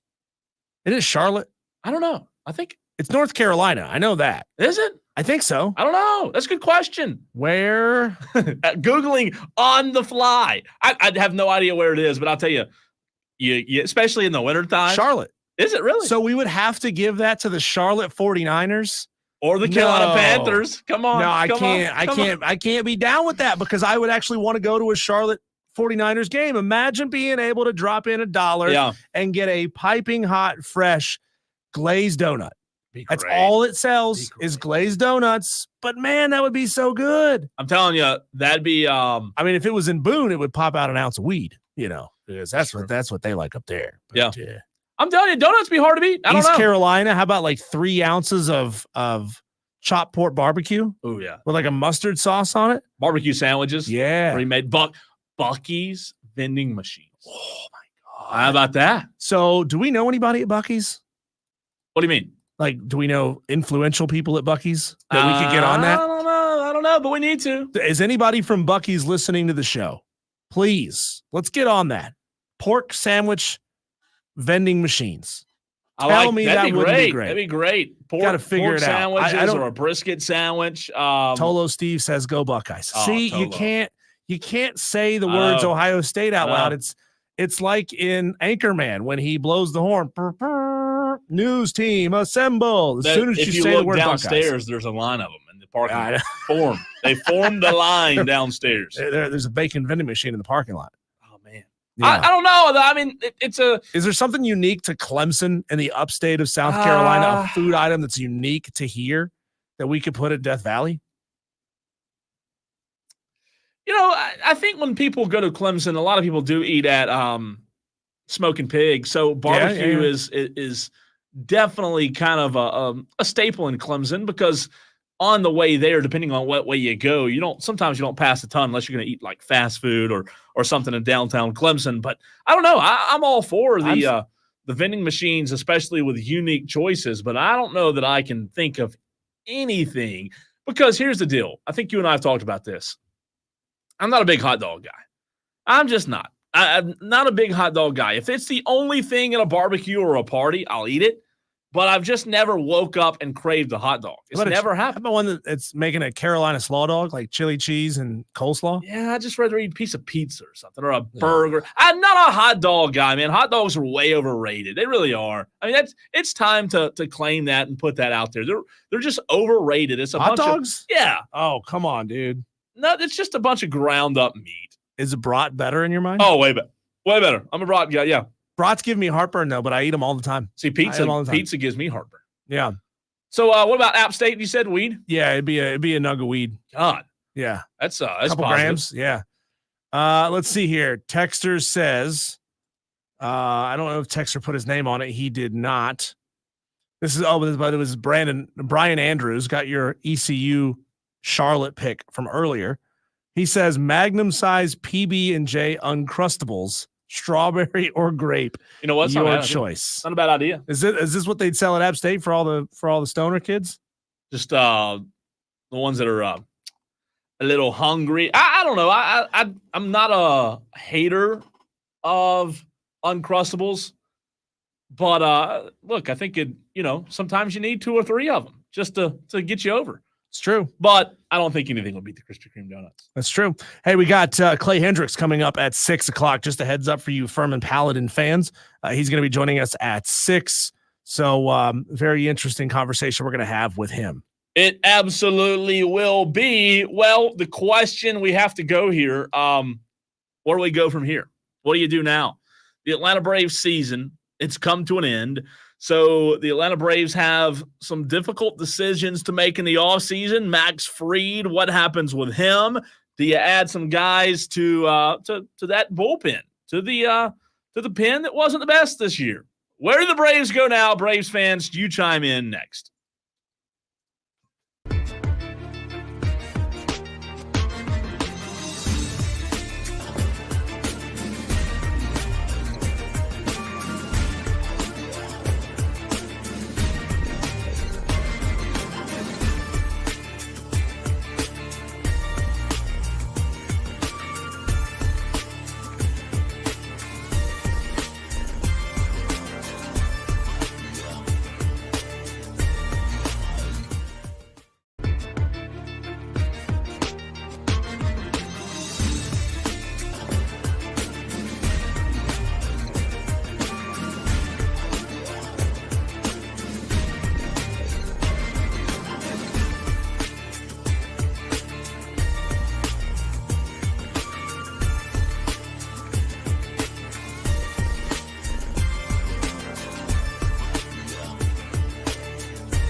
Going back to the last conversation, Jeremy said, how about a chicken wing vending machine? Love that. Be good. Let's see. CJ from Greer, big old fat barbecue rib machine. That wouldn't be bad at all. Not a bad option there, CJ.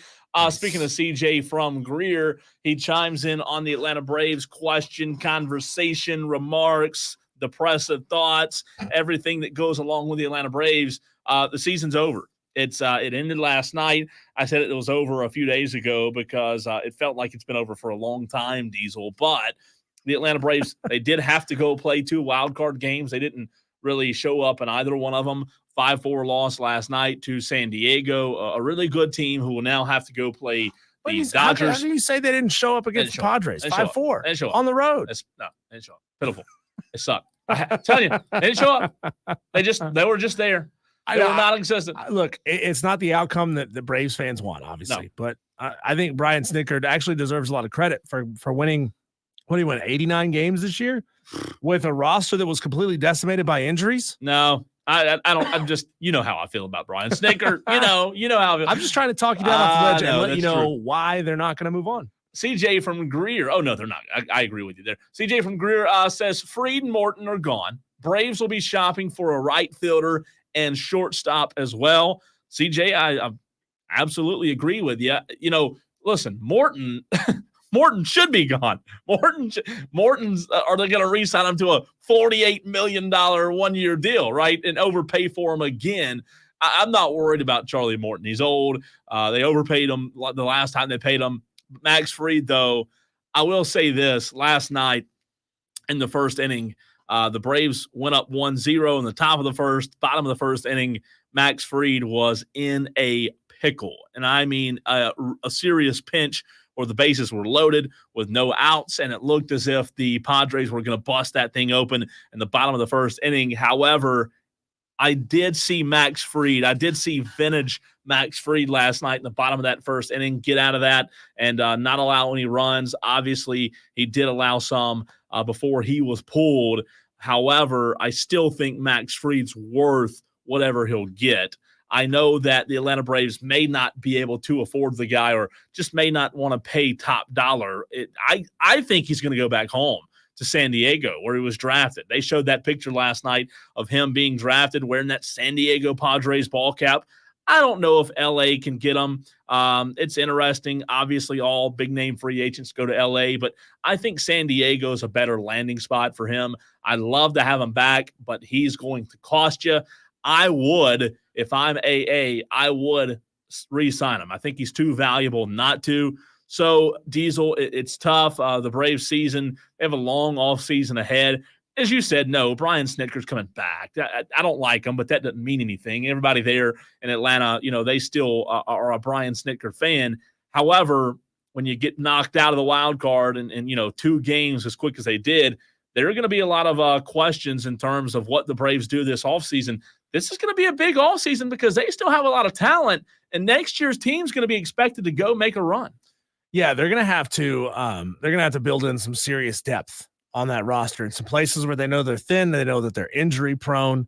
I just question, Cole, can the strategy of drafting guys and paying them, long-term contracts with not a lot of money per season, can that sustain the Atlanta Braves forever? At some point, you have to start investing in stars, right? You have to start being a buyer in the market, and the Atlanta Braves haven't been for a long time. I think Alex Anthopoulos has made as much hay as he could possibly make with the roster that he's got, with the system that he's got. I know they trust their system a lot, but eventually, Cole, you have to be willing to go out and spend the money. And are they going to be that team that always kind of sits there in the position that they've been in the last 2 years? Well, I think it's interesting when you talk about spending the money with Max Fried because a lot of Braves fans would probably argue and say, look, you know what, we've got to spend it elsewhere. But there are a lot of Braves fans out there that just don't want to see Max Fried go. And I get that. I'm one of those Braves fans.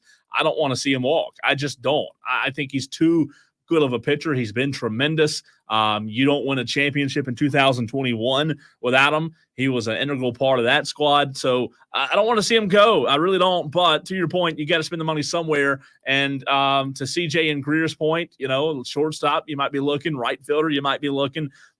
You're gonna get guys back like Acuna and Austin Riley, who you lost, who were injured a majority of the season. However, you still somewhere have to go do something to improve this team and get them back to a championship quality team.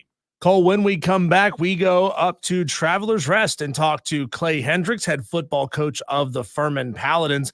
Their game last weekend was postponed, obviously, because of the effects of Hurricane Helene. We'll see if we can get some info on them, out of them about the rescheduling of that football game, everything that they're dealing with on campus. And, of course, we'll take a look ahead to their matchup this weekend when they'll travel down to Charleston and face Citadel. That's coming up next on the Fan Upstate.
Got about an hour left today to get in your upset picks for the Upset Picks Challenge, 71307. Give us your name, your game, and your spread. We go now and talk football with Clay Hendrix, head football coach of the Furman Paladins. Coach, we know classes have been canceled this week. How much have you been able to practice, and can you tell us a little bit about the condition of campus there in Travelers Rest after Hurricane Helene? Well, it's great being with you. You know what? We've been able to get, most of our work in. Obviously, the weekend started kind of strange with, really up until Saturday afternoon, we were still trying to get the game played on Sunday and could just never get it done. And so then we transitioned, we sent kids home, told them to come back Monday. We started prep as coaches and didn't have power, didn't have internet. We'd spent a couple of days downtown at a place where we could do some prep work. And then, got our players back. We got most of our week in. The week was a little bit different, just the way we changed it, but we obviously didn't work around classes. So in some ways it gave us a little bit more time. But it's been a productive week, and, we're far better off than a lot of other people. So, we're grateful about that. Campus took, it's funny, much about our campus, the north side, the golf course side, all the way down behind where the back gate is, got hit really hard. Tons and tons of trees. We did lose power. We got power back late Monday, which was maybe, I don't know. I think I had about 3 different things I was told, and it kept changing. And then we got it back later Monday, which allowed us to kind of operate for the most part from our football program throughout this week. Coach, I know a lot of people around here are going to want to know, are the Swans okay?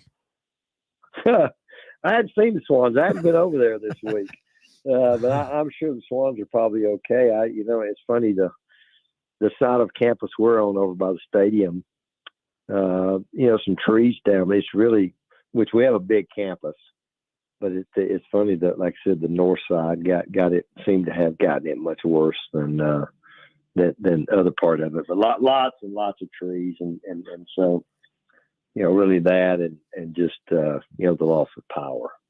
We're talking to Clay Hendrix, the head football coach of the Furman Paladins. Coach, you've been coaching a long time. Obviously you go through times that are difficult. COVID was obviously an interesting time here in the country, but in terms of a regional impact, I mean, you have teams in your conference that were really impacted by this storm. I'm sure that this has to be, even though you've been coaching for a long time, what this storm did had to be a kind of a first for you, right?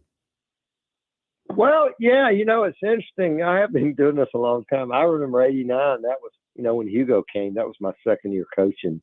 And obviously Greenville wasn't impacted. Nothing like, obviously Charleston, even Columbia and Charlotte. But I think it was that type of storm that came up through us. But I remember that's when we played Sizzle the last game of the year. And I can remember the bus ride once you got past Columbia. Just kind of taken back at the destruction. This was 3 months later. I know it knocked down a wall at the stadium. They played some games. I know they played in Columbia some games. I remember that. What's really kind of weird about all this, I've been head coach now about 7.5 years. We've lost 3 games. We've had 3 home games that we've lost. Wow. To something, and 2018, Colt, we had thoughts of something coming here and a storm, and Colgate basically said, we're not coming. We lost that game, and it'd be a nice Saturday day. And then Wofford opted out in a COVID game in the spring of 2020. And then last week, and, Sanford just couldn't they didn't have a place to stay, coming from 5 hours away, but we lost 3, and they've all been home games. So I've seen a little bit of everything. 2024 has been a challenging year for the old Furman football Paladins, going all the way back to, some of the things we dealt with in the spring. But our guys, they've been pretty resilient. We're getting better, and obviously you want to play. And we lost an opportunity last week, and in our sport, it's just hard to make those dates up. We're not going to play 2 games in a week. So I'm not sure there's a time we can make that game up. Yeah, Coach, I was about to ask that question. If there's been any options that have been tossed around, I know that it's still kind of up in the air. It's listed as postponed, not listed as canceled. If you can give us any idea of maybe some of the options that you've heard, if you're allowed to talk about that. Well, there really aren't any options. We can agree to play the last week of, the week of Thanksgiving, which is the first week of the playoffs, and our plan is to be playing a game that week against somebody else. But there's just really not. They had actually had their bye the week before us. We've got a bye at the end of this month. I think the last weekend in October is our bye, our normal bye.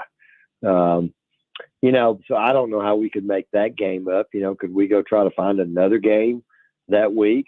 I don't know. I don't know if that this is a 12-game year for us, if that's the smartest thing to do with, we've got all conference games from here on out. So I don't know. It's just looking more and more like, 11-game regular season, which, if we take care of our business, that'll be enough, and then we'll get a chance to keep playing, basically the weekend beyond. Talking to Clay Hendrix, the Furman Paladins head football coach.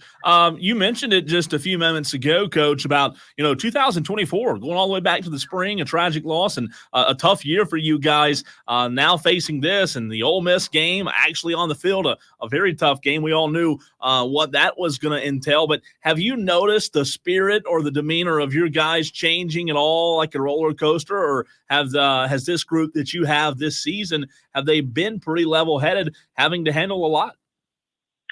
They really have. About half of our travel squad, and I don't know, I hadn't looked at it exactly this week, but I don't know if we carry about 66 guys. About half of them are true freshmen or redshirt freshmen. So I think some of those guys don't know any better. We're a young group. We've had good leadership. I really haven't sensed that at all. Certainly the season didn't start like we wanted it to, and that was kind of a weird game. And the fact that I never had many games, particularly first games that you came out of, and you really felt like you know more about your team than you did, before the game. And then, but I think the last three, the next three games we've played, I feel like we're getting better. You can see some good, you can see some things you certainly have to fix. And, I knew we had 4 non-conference games leading up to our conference opener, which would have been last week. So, we're undefeated in the conference and going to play our oldest rival. I think our guys are excited to go play. This will be my 31st Citadel game. So wow. I've been a lot of these things. We're talking to Clay Hendrix, head football coach for the Furman Paladins here on the Fan Upstate.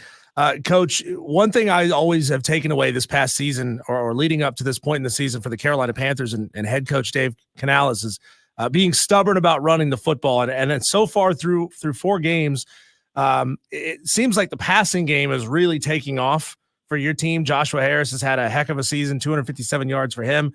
Ben Ferguson has had a really solid year this year. Is that really kind of turning into the personality of this team being a pass-first team? And how do you feel about being stubborn about running the football, especially getting Mayan Hicks a little more involved? Well, I'm an old offensive line coach, so you probably got to get a good idea what I'd like to be really good at. We certainly take pride. We have not run the ball as well as I'd like for us to run it, and I don't know.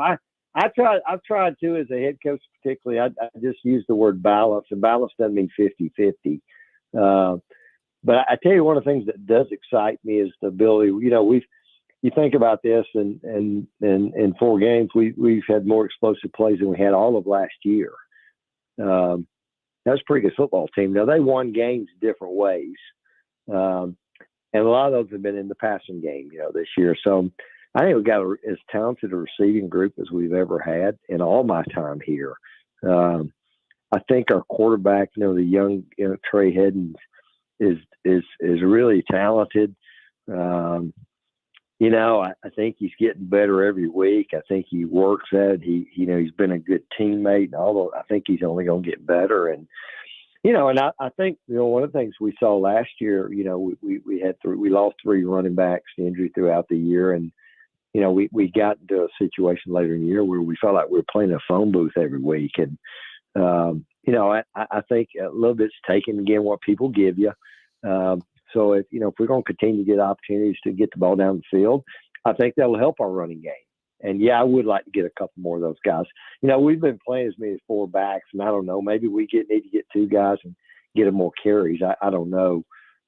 It's a little bit of a work in progress. And, I think if you take the Ole Miss game out of there and you look at numbers, numbers can skew lots of ways. Just like maybe when you play a couple of really bad teams, you might feel a little too good about yourself. And I think if you took that game out of it, you look at the numbers, they aren't that bad. I think the biggest thing stands out is we turned the ball over, in a couple of games that we would love to have back. And so I think I like the trajectory we're on. I'd like to see it speed up a little bit, but I think we're in a good spot, going forward. Coach, you talk about the run game, but on the flip side, in stopping the run, 384 yards given up. I'm sure that was a point of emphasis for you and your staff against William and Mary. What do you have to do? What have you been doing to get better at stopping the run? Well, we've been we've been a really good rush defense. And now they're one of the better rushing teams in the country. But obviously, you like to say you want to give your opponent credit, but I think well over 200 yards of those yards came after contact. We got to tackle better. I knew we'd have some challenges a little bit with them in that regard. Ultra dynamic quarterback, as a dual threat guy. And, 2 biggest plays he made were both scrambles. So I try not to overreact too much to one game, but obviously there's some things we got to do better. And we'll plan on doing that. And we've worked hard at it. Again, we've been really good run defense around here for a long time. And we didn't just become an awful run defense. We had a really bad day. And still, I think the thing that kind of excites me is we had a really bad day in that regard. We turned it over 3 times, and we had every opportunity to win the game all through the fourth quarter. So we just got to keep putting ourselves in those positions and get better at some things we know we can get better at. Coach, you talked about taking the Ole Miss stats out of the overall season stats, and it really kind of skews things back a little bit more in your favor. But looking at third down efficiency, I want to just get your sense as far as analytics versus gut feeling. Which way do you kind of lean? Are you leaning into using analytics a little bit more, or are you still just straight up, I'm going to go with how I feel? I'm a little more going with how I feel. I think one of the things for us, we've had too many third and longs, and it can be attributed to a couple of things. I don't know. I think it's much more about the flow of the game. Yeah, you pay attention. Maybe some people, there's maybe weeks you think you got to score more points than others based on who you're playing. I think it's kind of like reminding your quarterback. I know Trey, our young quarterback, who turned it over a couple of times there. And I said, we've talked around here for a long time. It's okay to punt, instead of giving them a short field or because of a turnover, and just, sometimes take the bad play, the negative play, and punt it and play defense. And that's been a pretty good formula for us. But I don't know. I think for the most part, you feel like the strengths of your team. Maybe the strengths of the other team you're playing. And I still base most of the decisions I make still on that. Coach, when you look at the Citadel, what stands out to you? Well, I think the quarterback, they've got a grad transfer quarterback. You'd think, I sit here and I look at their roster, and they have a lot more. Think about it. The military school has a lot more transfers than we do. We don't have very many at all, but most of those kids are grad kids. But they've taken a quarterback who's a Somerville kid down there, and I think he automatically made them better just because his ability to give them some balance. They're not obviously not running triple option. There's a little bit of an option element to what they do, but I think he's just giving them a chance to be balanced and makes them certainly tougher to defend, where you can't just pin your ears back and play the run. I think they're like year 2 of Coach Drayton's program, and you can see they're just better. They're better defensively. They're creating some turnovers. They're really been solid in the kicking game, and even games they hadn't won, they've been right there in those games. So, they're same old team. They're gonna play really hard and be well coached and be disciplined, and That's really never changed in all the years I've played against them, and I expect that same kind of team that we'll play on Saturday. Coach, I'm going to ask you kind of an oddball question here, okay? So I just wanted to prepare you to let you know that something strange is coming at you.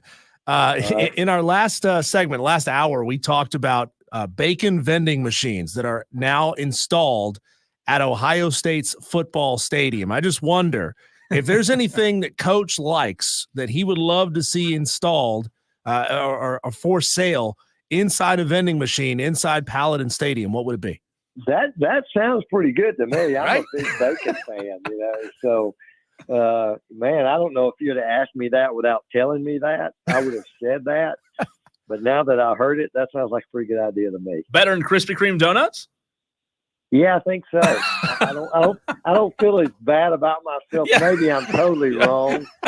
I don't feel as bad about myself when I eat the bacon as I do about the Krispy Kreme donut. So maybe I'll feel better about myself. Coach, we appreciate your time as always. Best of luck Saturday in Charleston, and we'll talk to you next week. Hey, it's great being with you. Thank you, guys.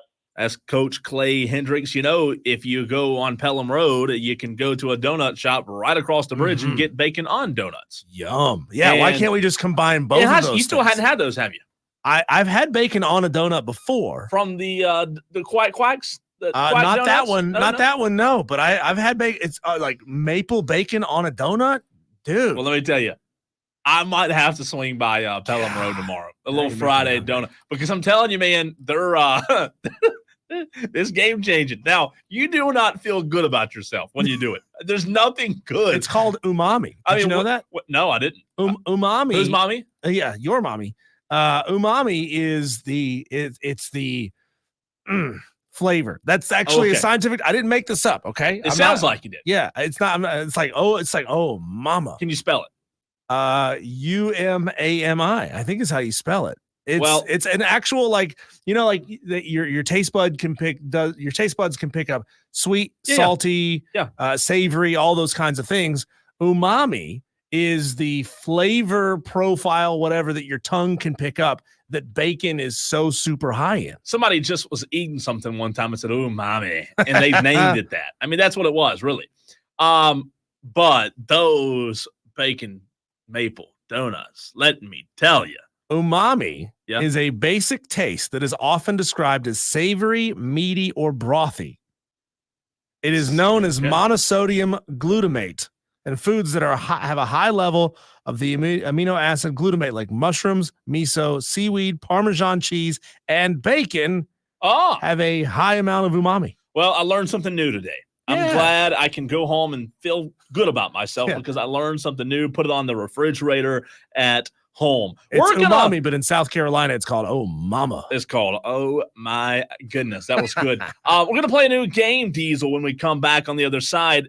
Money is involved. Not real money, fake money, okay? So you and I might have to keep track, and if we're any good at this, we can keep track week by week. But we're going to lay a little parlay down, you and I both, on the college football weekend that lies ahead with some fake money, and see next week who's leading between you and I. A little parlay challenge next.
right, Diesel, a new game that we're going to play that involves a little moolah, a little cash. But don't worry, it's fake cash because I don't ever have cash. I'm the world's worst.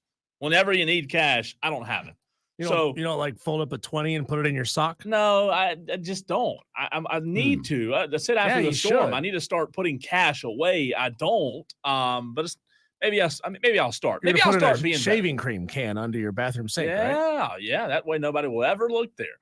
But a little parlay challenge. Let's see how we do after this weekend. So here's how this is going to work. I have a sports book pulled up. It's not mine. It's not real. It's not the one I use, any of those. It's just fake, okay? So keep that in your head. Remember, this is a fake sports book. This is all fake. Nothing legal about this, right? Okay, now that we got that out of the way. Diesel, of the games this week, you and I both are going to put together a 3-team parlay. So you and I both are going to look through the college football weekend. The scoreboard doesn't have to be top 25. It can be in the entire slate. And as long as the game's in the book that I'm looking at, the sports book, we're going to pick 3 teams, form a 3-team parlay. We're both going to hit submit, right, in air quotes. We're going to pretend like we put the bet in, right? Before we do that, though, but depending on the 3 games you choose, I'm going to tell you what it would pay out. So if you pick games that have smaller spreads, let's say a 2-pointer, a 3-pointer, and a 4-pointer, those games won't pay out as much as a 22-point underdog, right? If you pick a 22-point underdog to win the game, obviously that parlay is going to skyrocket. Are we picking to win the game or picking against the spread? Against the spread. Against the spread. Let's give example. So let's take the first 3 games of the weekend. Texas State, Troy tonight. Texas State is a 14-point favorite. If you believe Texas State covers the 14, we're going to take that one as an example. So the 14 points, we're taking Texas State to cover. That means they win by more than 14 points. Sam Houston State versus UTEP tonight, Diesel. That's a 10-point spread in favor of Sam Houston State. If you tell me, you know what, I think UTEP's going to cover as the home dog, they're going to keep it within 10.5. Maybe you think it's going to be a 7-point game. You'll take UTEP as the 10-point underdog, the home dog to cover. So we need one more. The next game, which is tomorrow, Jacksonville State, Kennesaw State. Jacksonville State, the road team's favored by 16.5 points. If you tell me once again, you don't really think they're going to cover 16.5. You think Kennesaw State, the home team, is going to keep it within 16.5. We'll take Kennesaw State. So our 3-team parlay will be Texas State, this is an example, minus 14, UTEP plus 10.5, Kennesaw State plus 16. We then hit continue. The amount of fake money that we're putting on this is $50 per parlay, okay? So the fake money that we're going to use, we can keep track of it. If you or I hit on this challenge and we start to build up some cash, we can track it and continue throughout the season and continue to see who has more cash than the other. But it's a $50 parlay. The example that I gave, $50 Diesel would pay out $286.52. A nice payday, right? You only risk 50 to win 286. That was an example of Texas State, UTEP, and Kennesaw State.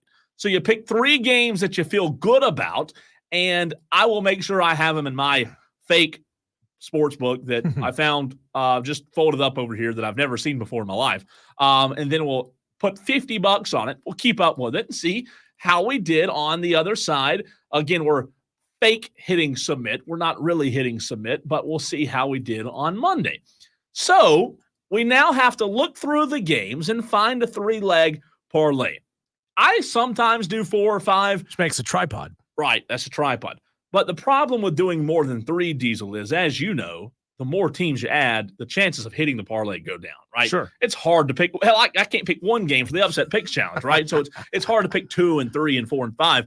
But we'll try our best to do a 3-leg parlay. So let's first find one that we like each, and we'll continue to add. Okay.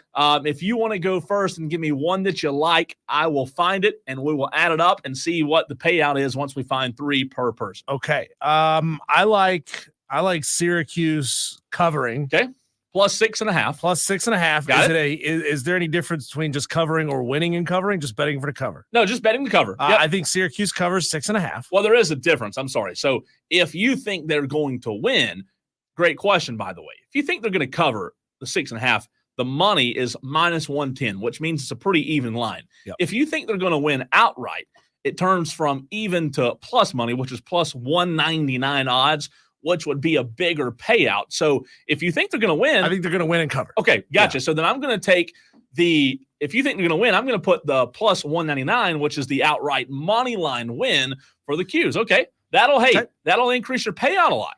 That'll increase the payout a lot. I like that one. All I right. like that one. Here's an odd one, Cole. You mentioned it, the Jacksonville State, Kennesaw State game. There's one win combined between these two teams. One win. Jacksonville State is like 1-4. Kennesaw State 1-3. Kennesaw State is 0-4. Does it say what time that game is? That game is at 7:00 on Friday. I'm not really looking at that game. I just thought that was a really odd one. The fact that Jacksonville State are 16-point road favorites. That's a lot of points, man. Against Kennesaw. And I forget. Most people forget. Most people never knew that Kennesaw State is an FBS team. They did move up. Conference USA. You know, I went there when they were still FCS. Yeah, the Owls. Yep, Owls. Who? Okay. So we got one for you. Need two more. I'm gonna go with this is quick. I know this is not great radio. It's okay. I'm Putting you gonna on go the spot. I'm gonna go with No, not this UAB Tulane game. Not going App State. App State Marshall. Marshall's a 3-point favorite. No, I'm not going that one. Not going that one. You don't want to bet on your own team. You said that the other day. You don't gamble on your own team. You don't. But you could gamble against them. I do. Exactly. Let's see. God, man, this is tough. You put me on the spot. I did put you on the spot. Hard. Okay, I'm gonna go with. I'm going to go with Auburn to cover. No, I'm going to go with Georgia to cover against Auburn. And that game, let me find it. What time? I lost 3:30. I got 3:30. Georgia's 22-point favorites. Okay, so you're taking Georgia to cover? Got Georgia to cover. Okay, so they win by more than 22. Yep. Okay, I've got that one, and I've also got your Syracuse to win outright, which is plus 199. Your Georgia to cover is almost even money line, minus 110. Which is good though. It's fine. Okay, and I'm gonna say Coastal covers against Old Dominion. Coastal. Let me find that one in all my games. That one is a 7:00 game on Saturday. 7:00. Coastal. I found it. You're gonna say Coastal wins by more than 5. Correct. So you're going Coastal minus 5. Okay. Let's see. Let's put it in the computer here and see what it spits out. Diesel liking his chances here. You know what? Those are interesting games. Of course, my computer goes back a screen. Again, let me redo it here. Oh, come on, computer. All right, let me go back to Georgia. Okay, you like Georgia. You like Coastal Carolina. That one's at 7:00, minus 5. What was the first one? The first one was. How about I forget? It was Syracuse that went out. Syracuse went out right. And that one is a Saturday game, right? Saturday. Where is Syracuse on here? Is that game played another day? That's a Friday game. Friday. Friday That's night, why. Oh, Friday Syracuse. at 9. All right, I've got you now. Let's see if the computer will actually take it this time. It does. We're going to go $50 on Diesel's parlay. So I'm going to copy this and paste it onto our rundown. That way we can keep track. And Diesel's parlay, as you see there, Diesel, you risk 50 to win $300. Okay. So if you win, you're up 300 on me. Seems like all of it is on that Syracuse UNLV. Well, that one helps.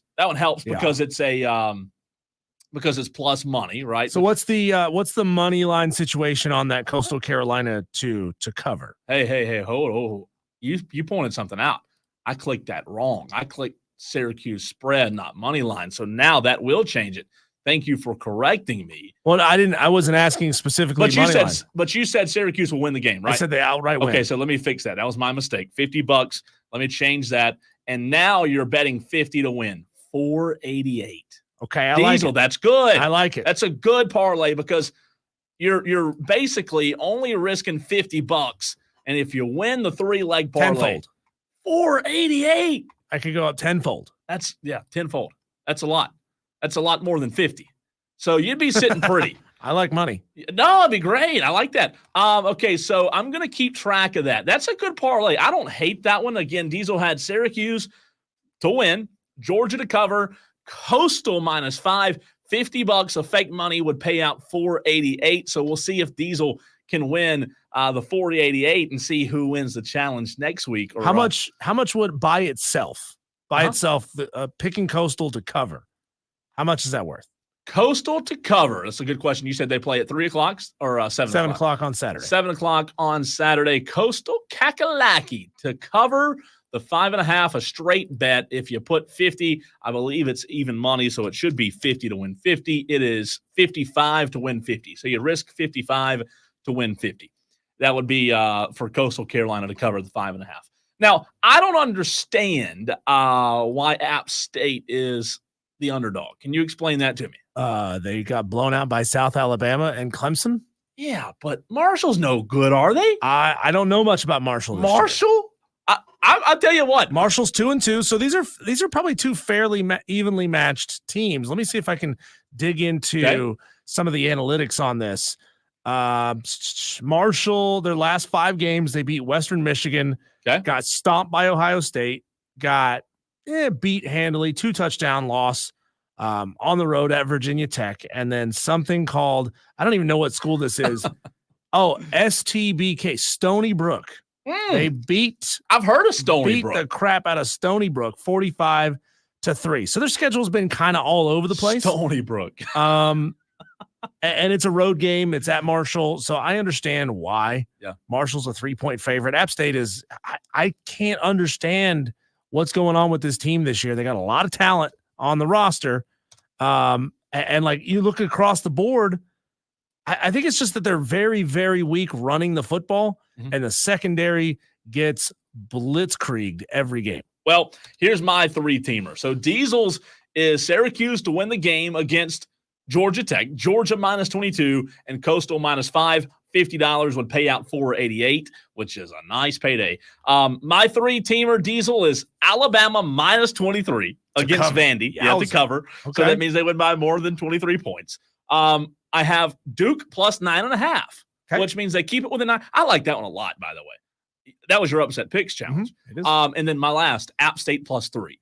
I don't think App State, if they lose to a field goal, by a field goal, I still win. Compare these two quarterback numbers, okay? Don't know his first name. Stone Earl, quarterback for Marshall. That's the guy in the movie The Mule? Was that his name? No, I have no idea. Marshall's quarterback, Stone Earl, through 4 games, has 537 yards of offense, passing yards, 7 touchdowns and a pick. So 537 through 4 games. That's not bad. Like, I mean, you're topping 100 in every game you played in.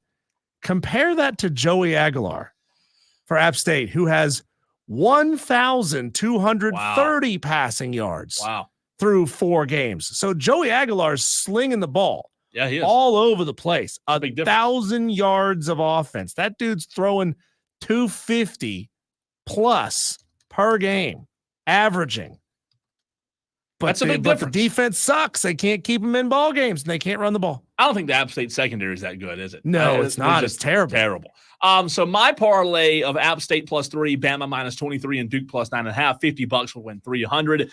So you would be up $188 on me if you hit. If I hit and you don't, I'll be up $300 on you, though. Trey in Kentucky says, how are we betting in South Carolina? Trey, we're not. This is fake money. This is fake money. This is fake books. This is everything we're doing is fake. It's artificial. Again, if you haven't heard me say it's fake, there's nothing real about this. Theoretical dollars. Theoretical dollars, theoretical bookies, theoretical sports books. Everything's fake, okay? It's fake. Smoke and mirrors. Bookie is a guy named Stone Earl in West Virginia. So have you seen the movie The Mule?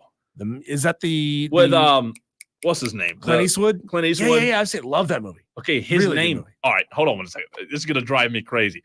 Clint Eastwood, great movie. How old is he, by the way? God, Clint Eastwood. 110. I'm gonna guess and say Clint Eastwood is 84. What's that quarterback's name? Stone Earl. Okay, this guy's name in the movie, Clint Eastwood, is Earl Stone. I know. Yes, it was. No way. It is. When you said Stone Earl, I was like, wait a minute. What Clint Eastwood is 94. There's no way. 90. That's not right, is it? Oh my God, 94. man. This is sad. This is honestly sad. I'm looking at a recent photo of Clint Eastwood. Yeah. It's sad. Does not look good? No, he does not. Really?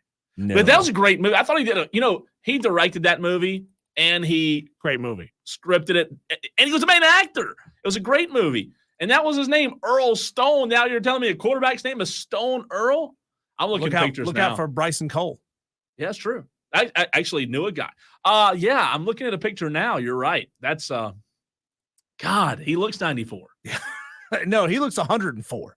He looks like the bad guy, the Nazi in Raiders of the Lost Ark, when he drinks from the wrong cup. Yeah, but who's better? I mean, Clint Eastwood's like the GOAT, right? He is the GOAT. He's fantastic. He's so good. He's not making any movies anymore, I don't think. No. When we come back, Cole, we'll take one more quick look at our Daily Wires, see what else is happening out in the sports world. That's coming up next.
Coming to the end here of show number 134, Wire to Wire, with Diesel and Cole Bryson. We'll take a look around the sports world in our Daily Wires. This is the buzz happening out there. Caitlin Clark won WNBA Rookie of the Year. If you hadn't heard, pretty obvious that she was going to get the thing she wanted outright. Congratulations to Caitlin Clark. Here's a sad one, Cole. The teenager who murdered Southern Miss starting cornerback Marcus Daniels Jr. has pled guilty to second-degree murder. God. Marcus Daniels Jr. led the team in 2023 in interceptions and had 29 tackles. So a very good football team. We were asking earlier, like, what's happened to SMU? Obviously, that can be a big black cloud hanging over a team. So I wasn't aware of that. So tragedy within the USM family there. The Atlanta Braves season has come to its official end after their loss 5-4 last night to the Padres. It's over at 89-73, and you give Snicker no credit whatsoever for even winning 89 games with that Sisters of the Poor and that walking wounded roster that he had. No, he's been bailed out way too many times. Everybody bails him out. Alex Anthopoulos bails him out. Good hitting. I mean, good players bail him out. I mean, it makes him look good, but no, I'm tired. I'm tired of Brian Snitker. The ALDS series, multiple series, start tomorrow. Start on Saturday. Tigers and Guardians, and then Saturday evening, Royals and Yankees will face off. Should be some good baseball for real. NLD series, you're going to see the Padres against the Dodgers, and you'll see the Phillies against the winners of the Mets-Brewers game. That is tonight. That series is tied 1-1. I like it. Tonight in the NFL, Bucks and the Falcons, a little NFC South matchup. Cole, you throwing any theoretical dollars on this one? If I lived in a state where it was legal, I would. Yeah, I would take Tampa Bay to cover tonight. I would also take the under tonight. That's theoretically, just thinking if I've already done it or just, fake thinking. Because I don't do that kind of stuff. Interesting. The Buffalo Bills are among the teams who have contacted the Raiders about trading for Davante Adams, wide receiver, who's not happy with being in Las Vegas. He's been talking about not being happy there for a couple of years now. Yes, right? he has. That's correct. Reports, though, from Monday Morning Quarterbacks Albert Breer says most teams are pretty sure that Davante Adams is going to be reuniting with Aaron Rodgers as a New York Jet. It's a fascinating story because there are a lot of teams out there that would love to have him. Yeah, he has a little hamstring injury that's kind of lingered a little much, but if he's really injured, we don't know. I thought Kansas City or Baltimore might have a play for him. I don't know if they can afford him. It's like an $88 million cap hit if the Cowboys tried to get him. That's not happening. You can throw that out the window. But I do think he's still a really good player, still one of the best in the NFL. I just think that Green Bay, that situation, Aaron Rodgers could use a guy like him, and I think that could happen. Cole, when there's a home run ball or a foul ball, who owns the baseball? Whoever walks out of the stadium with it, in my mind. Well, not according to the lawsuits that are being filed to get hold of Shohei Ohtani's 50-50 home run ball. There's now a second lawsuit that has been filed. We talked about one last week where an 18-year-old, 19-year-old kid claimed that he first grabbed the baseball, but that then somebody else was able to grab a hold of his hand, pin his arm down, and take the ball out of his hand. Well, now another person is suing. His name is Joseph Davidoff. He is filing, claiming that he was able to, quote, firmly and completely grab the ball with his left hand while it was on the ground, successfully obtaining possession, and that an unknown fan wrongfully jumped over the railing, jumped onto him, and grabbed his arm and attacked him, causing the 50-50 ball to come loose and roll into the hands of Chris Valansky. Sounds like people are upset and need to get over it. I mean, like I said, would you get over potentially losing hundreds of thousands of dollars? Well, if I didn't walk out of the stadium with it, I mean, you do whatever. I think in those situations there should be like a clause. You can do whatever. You can fight.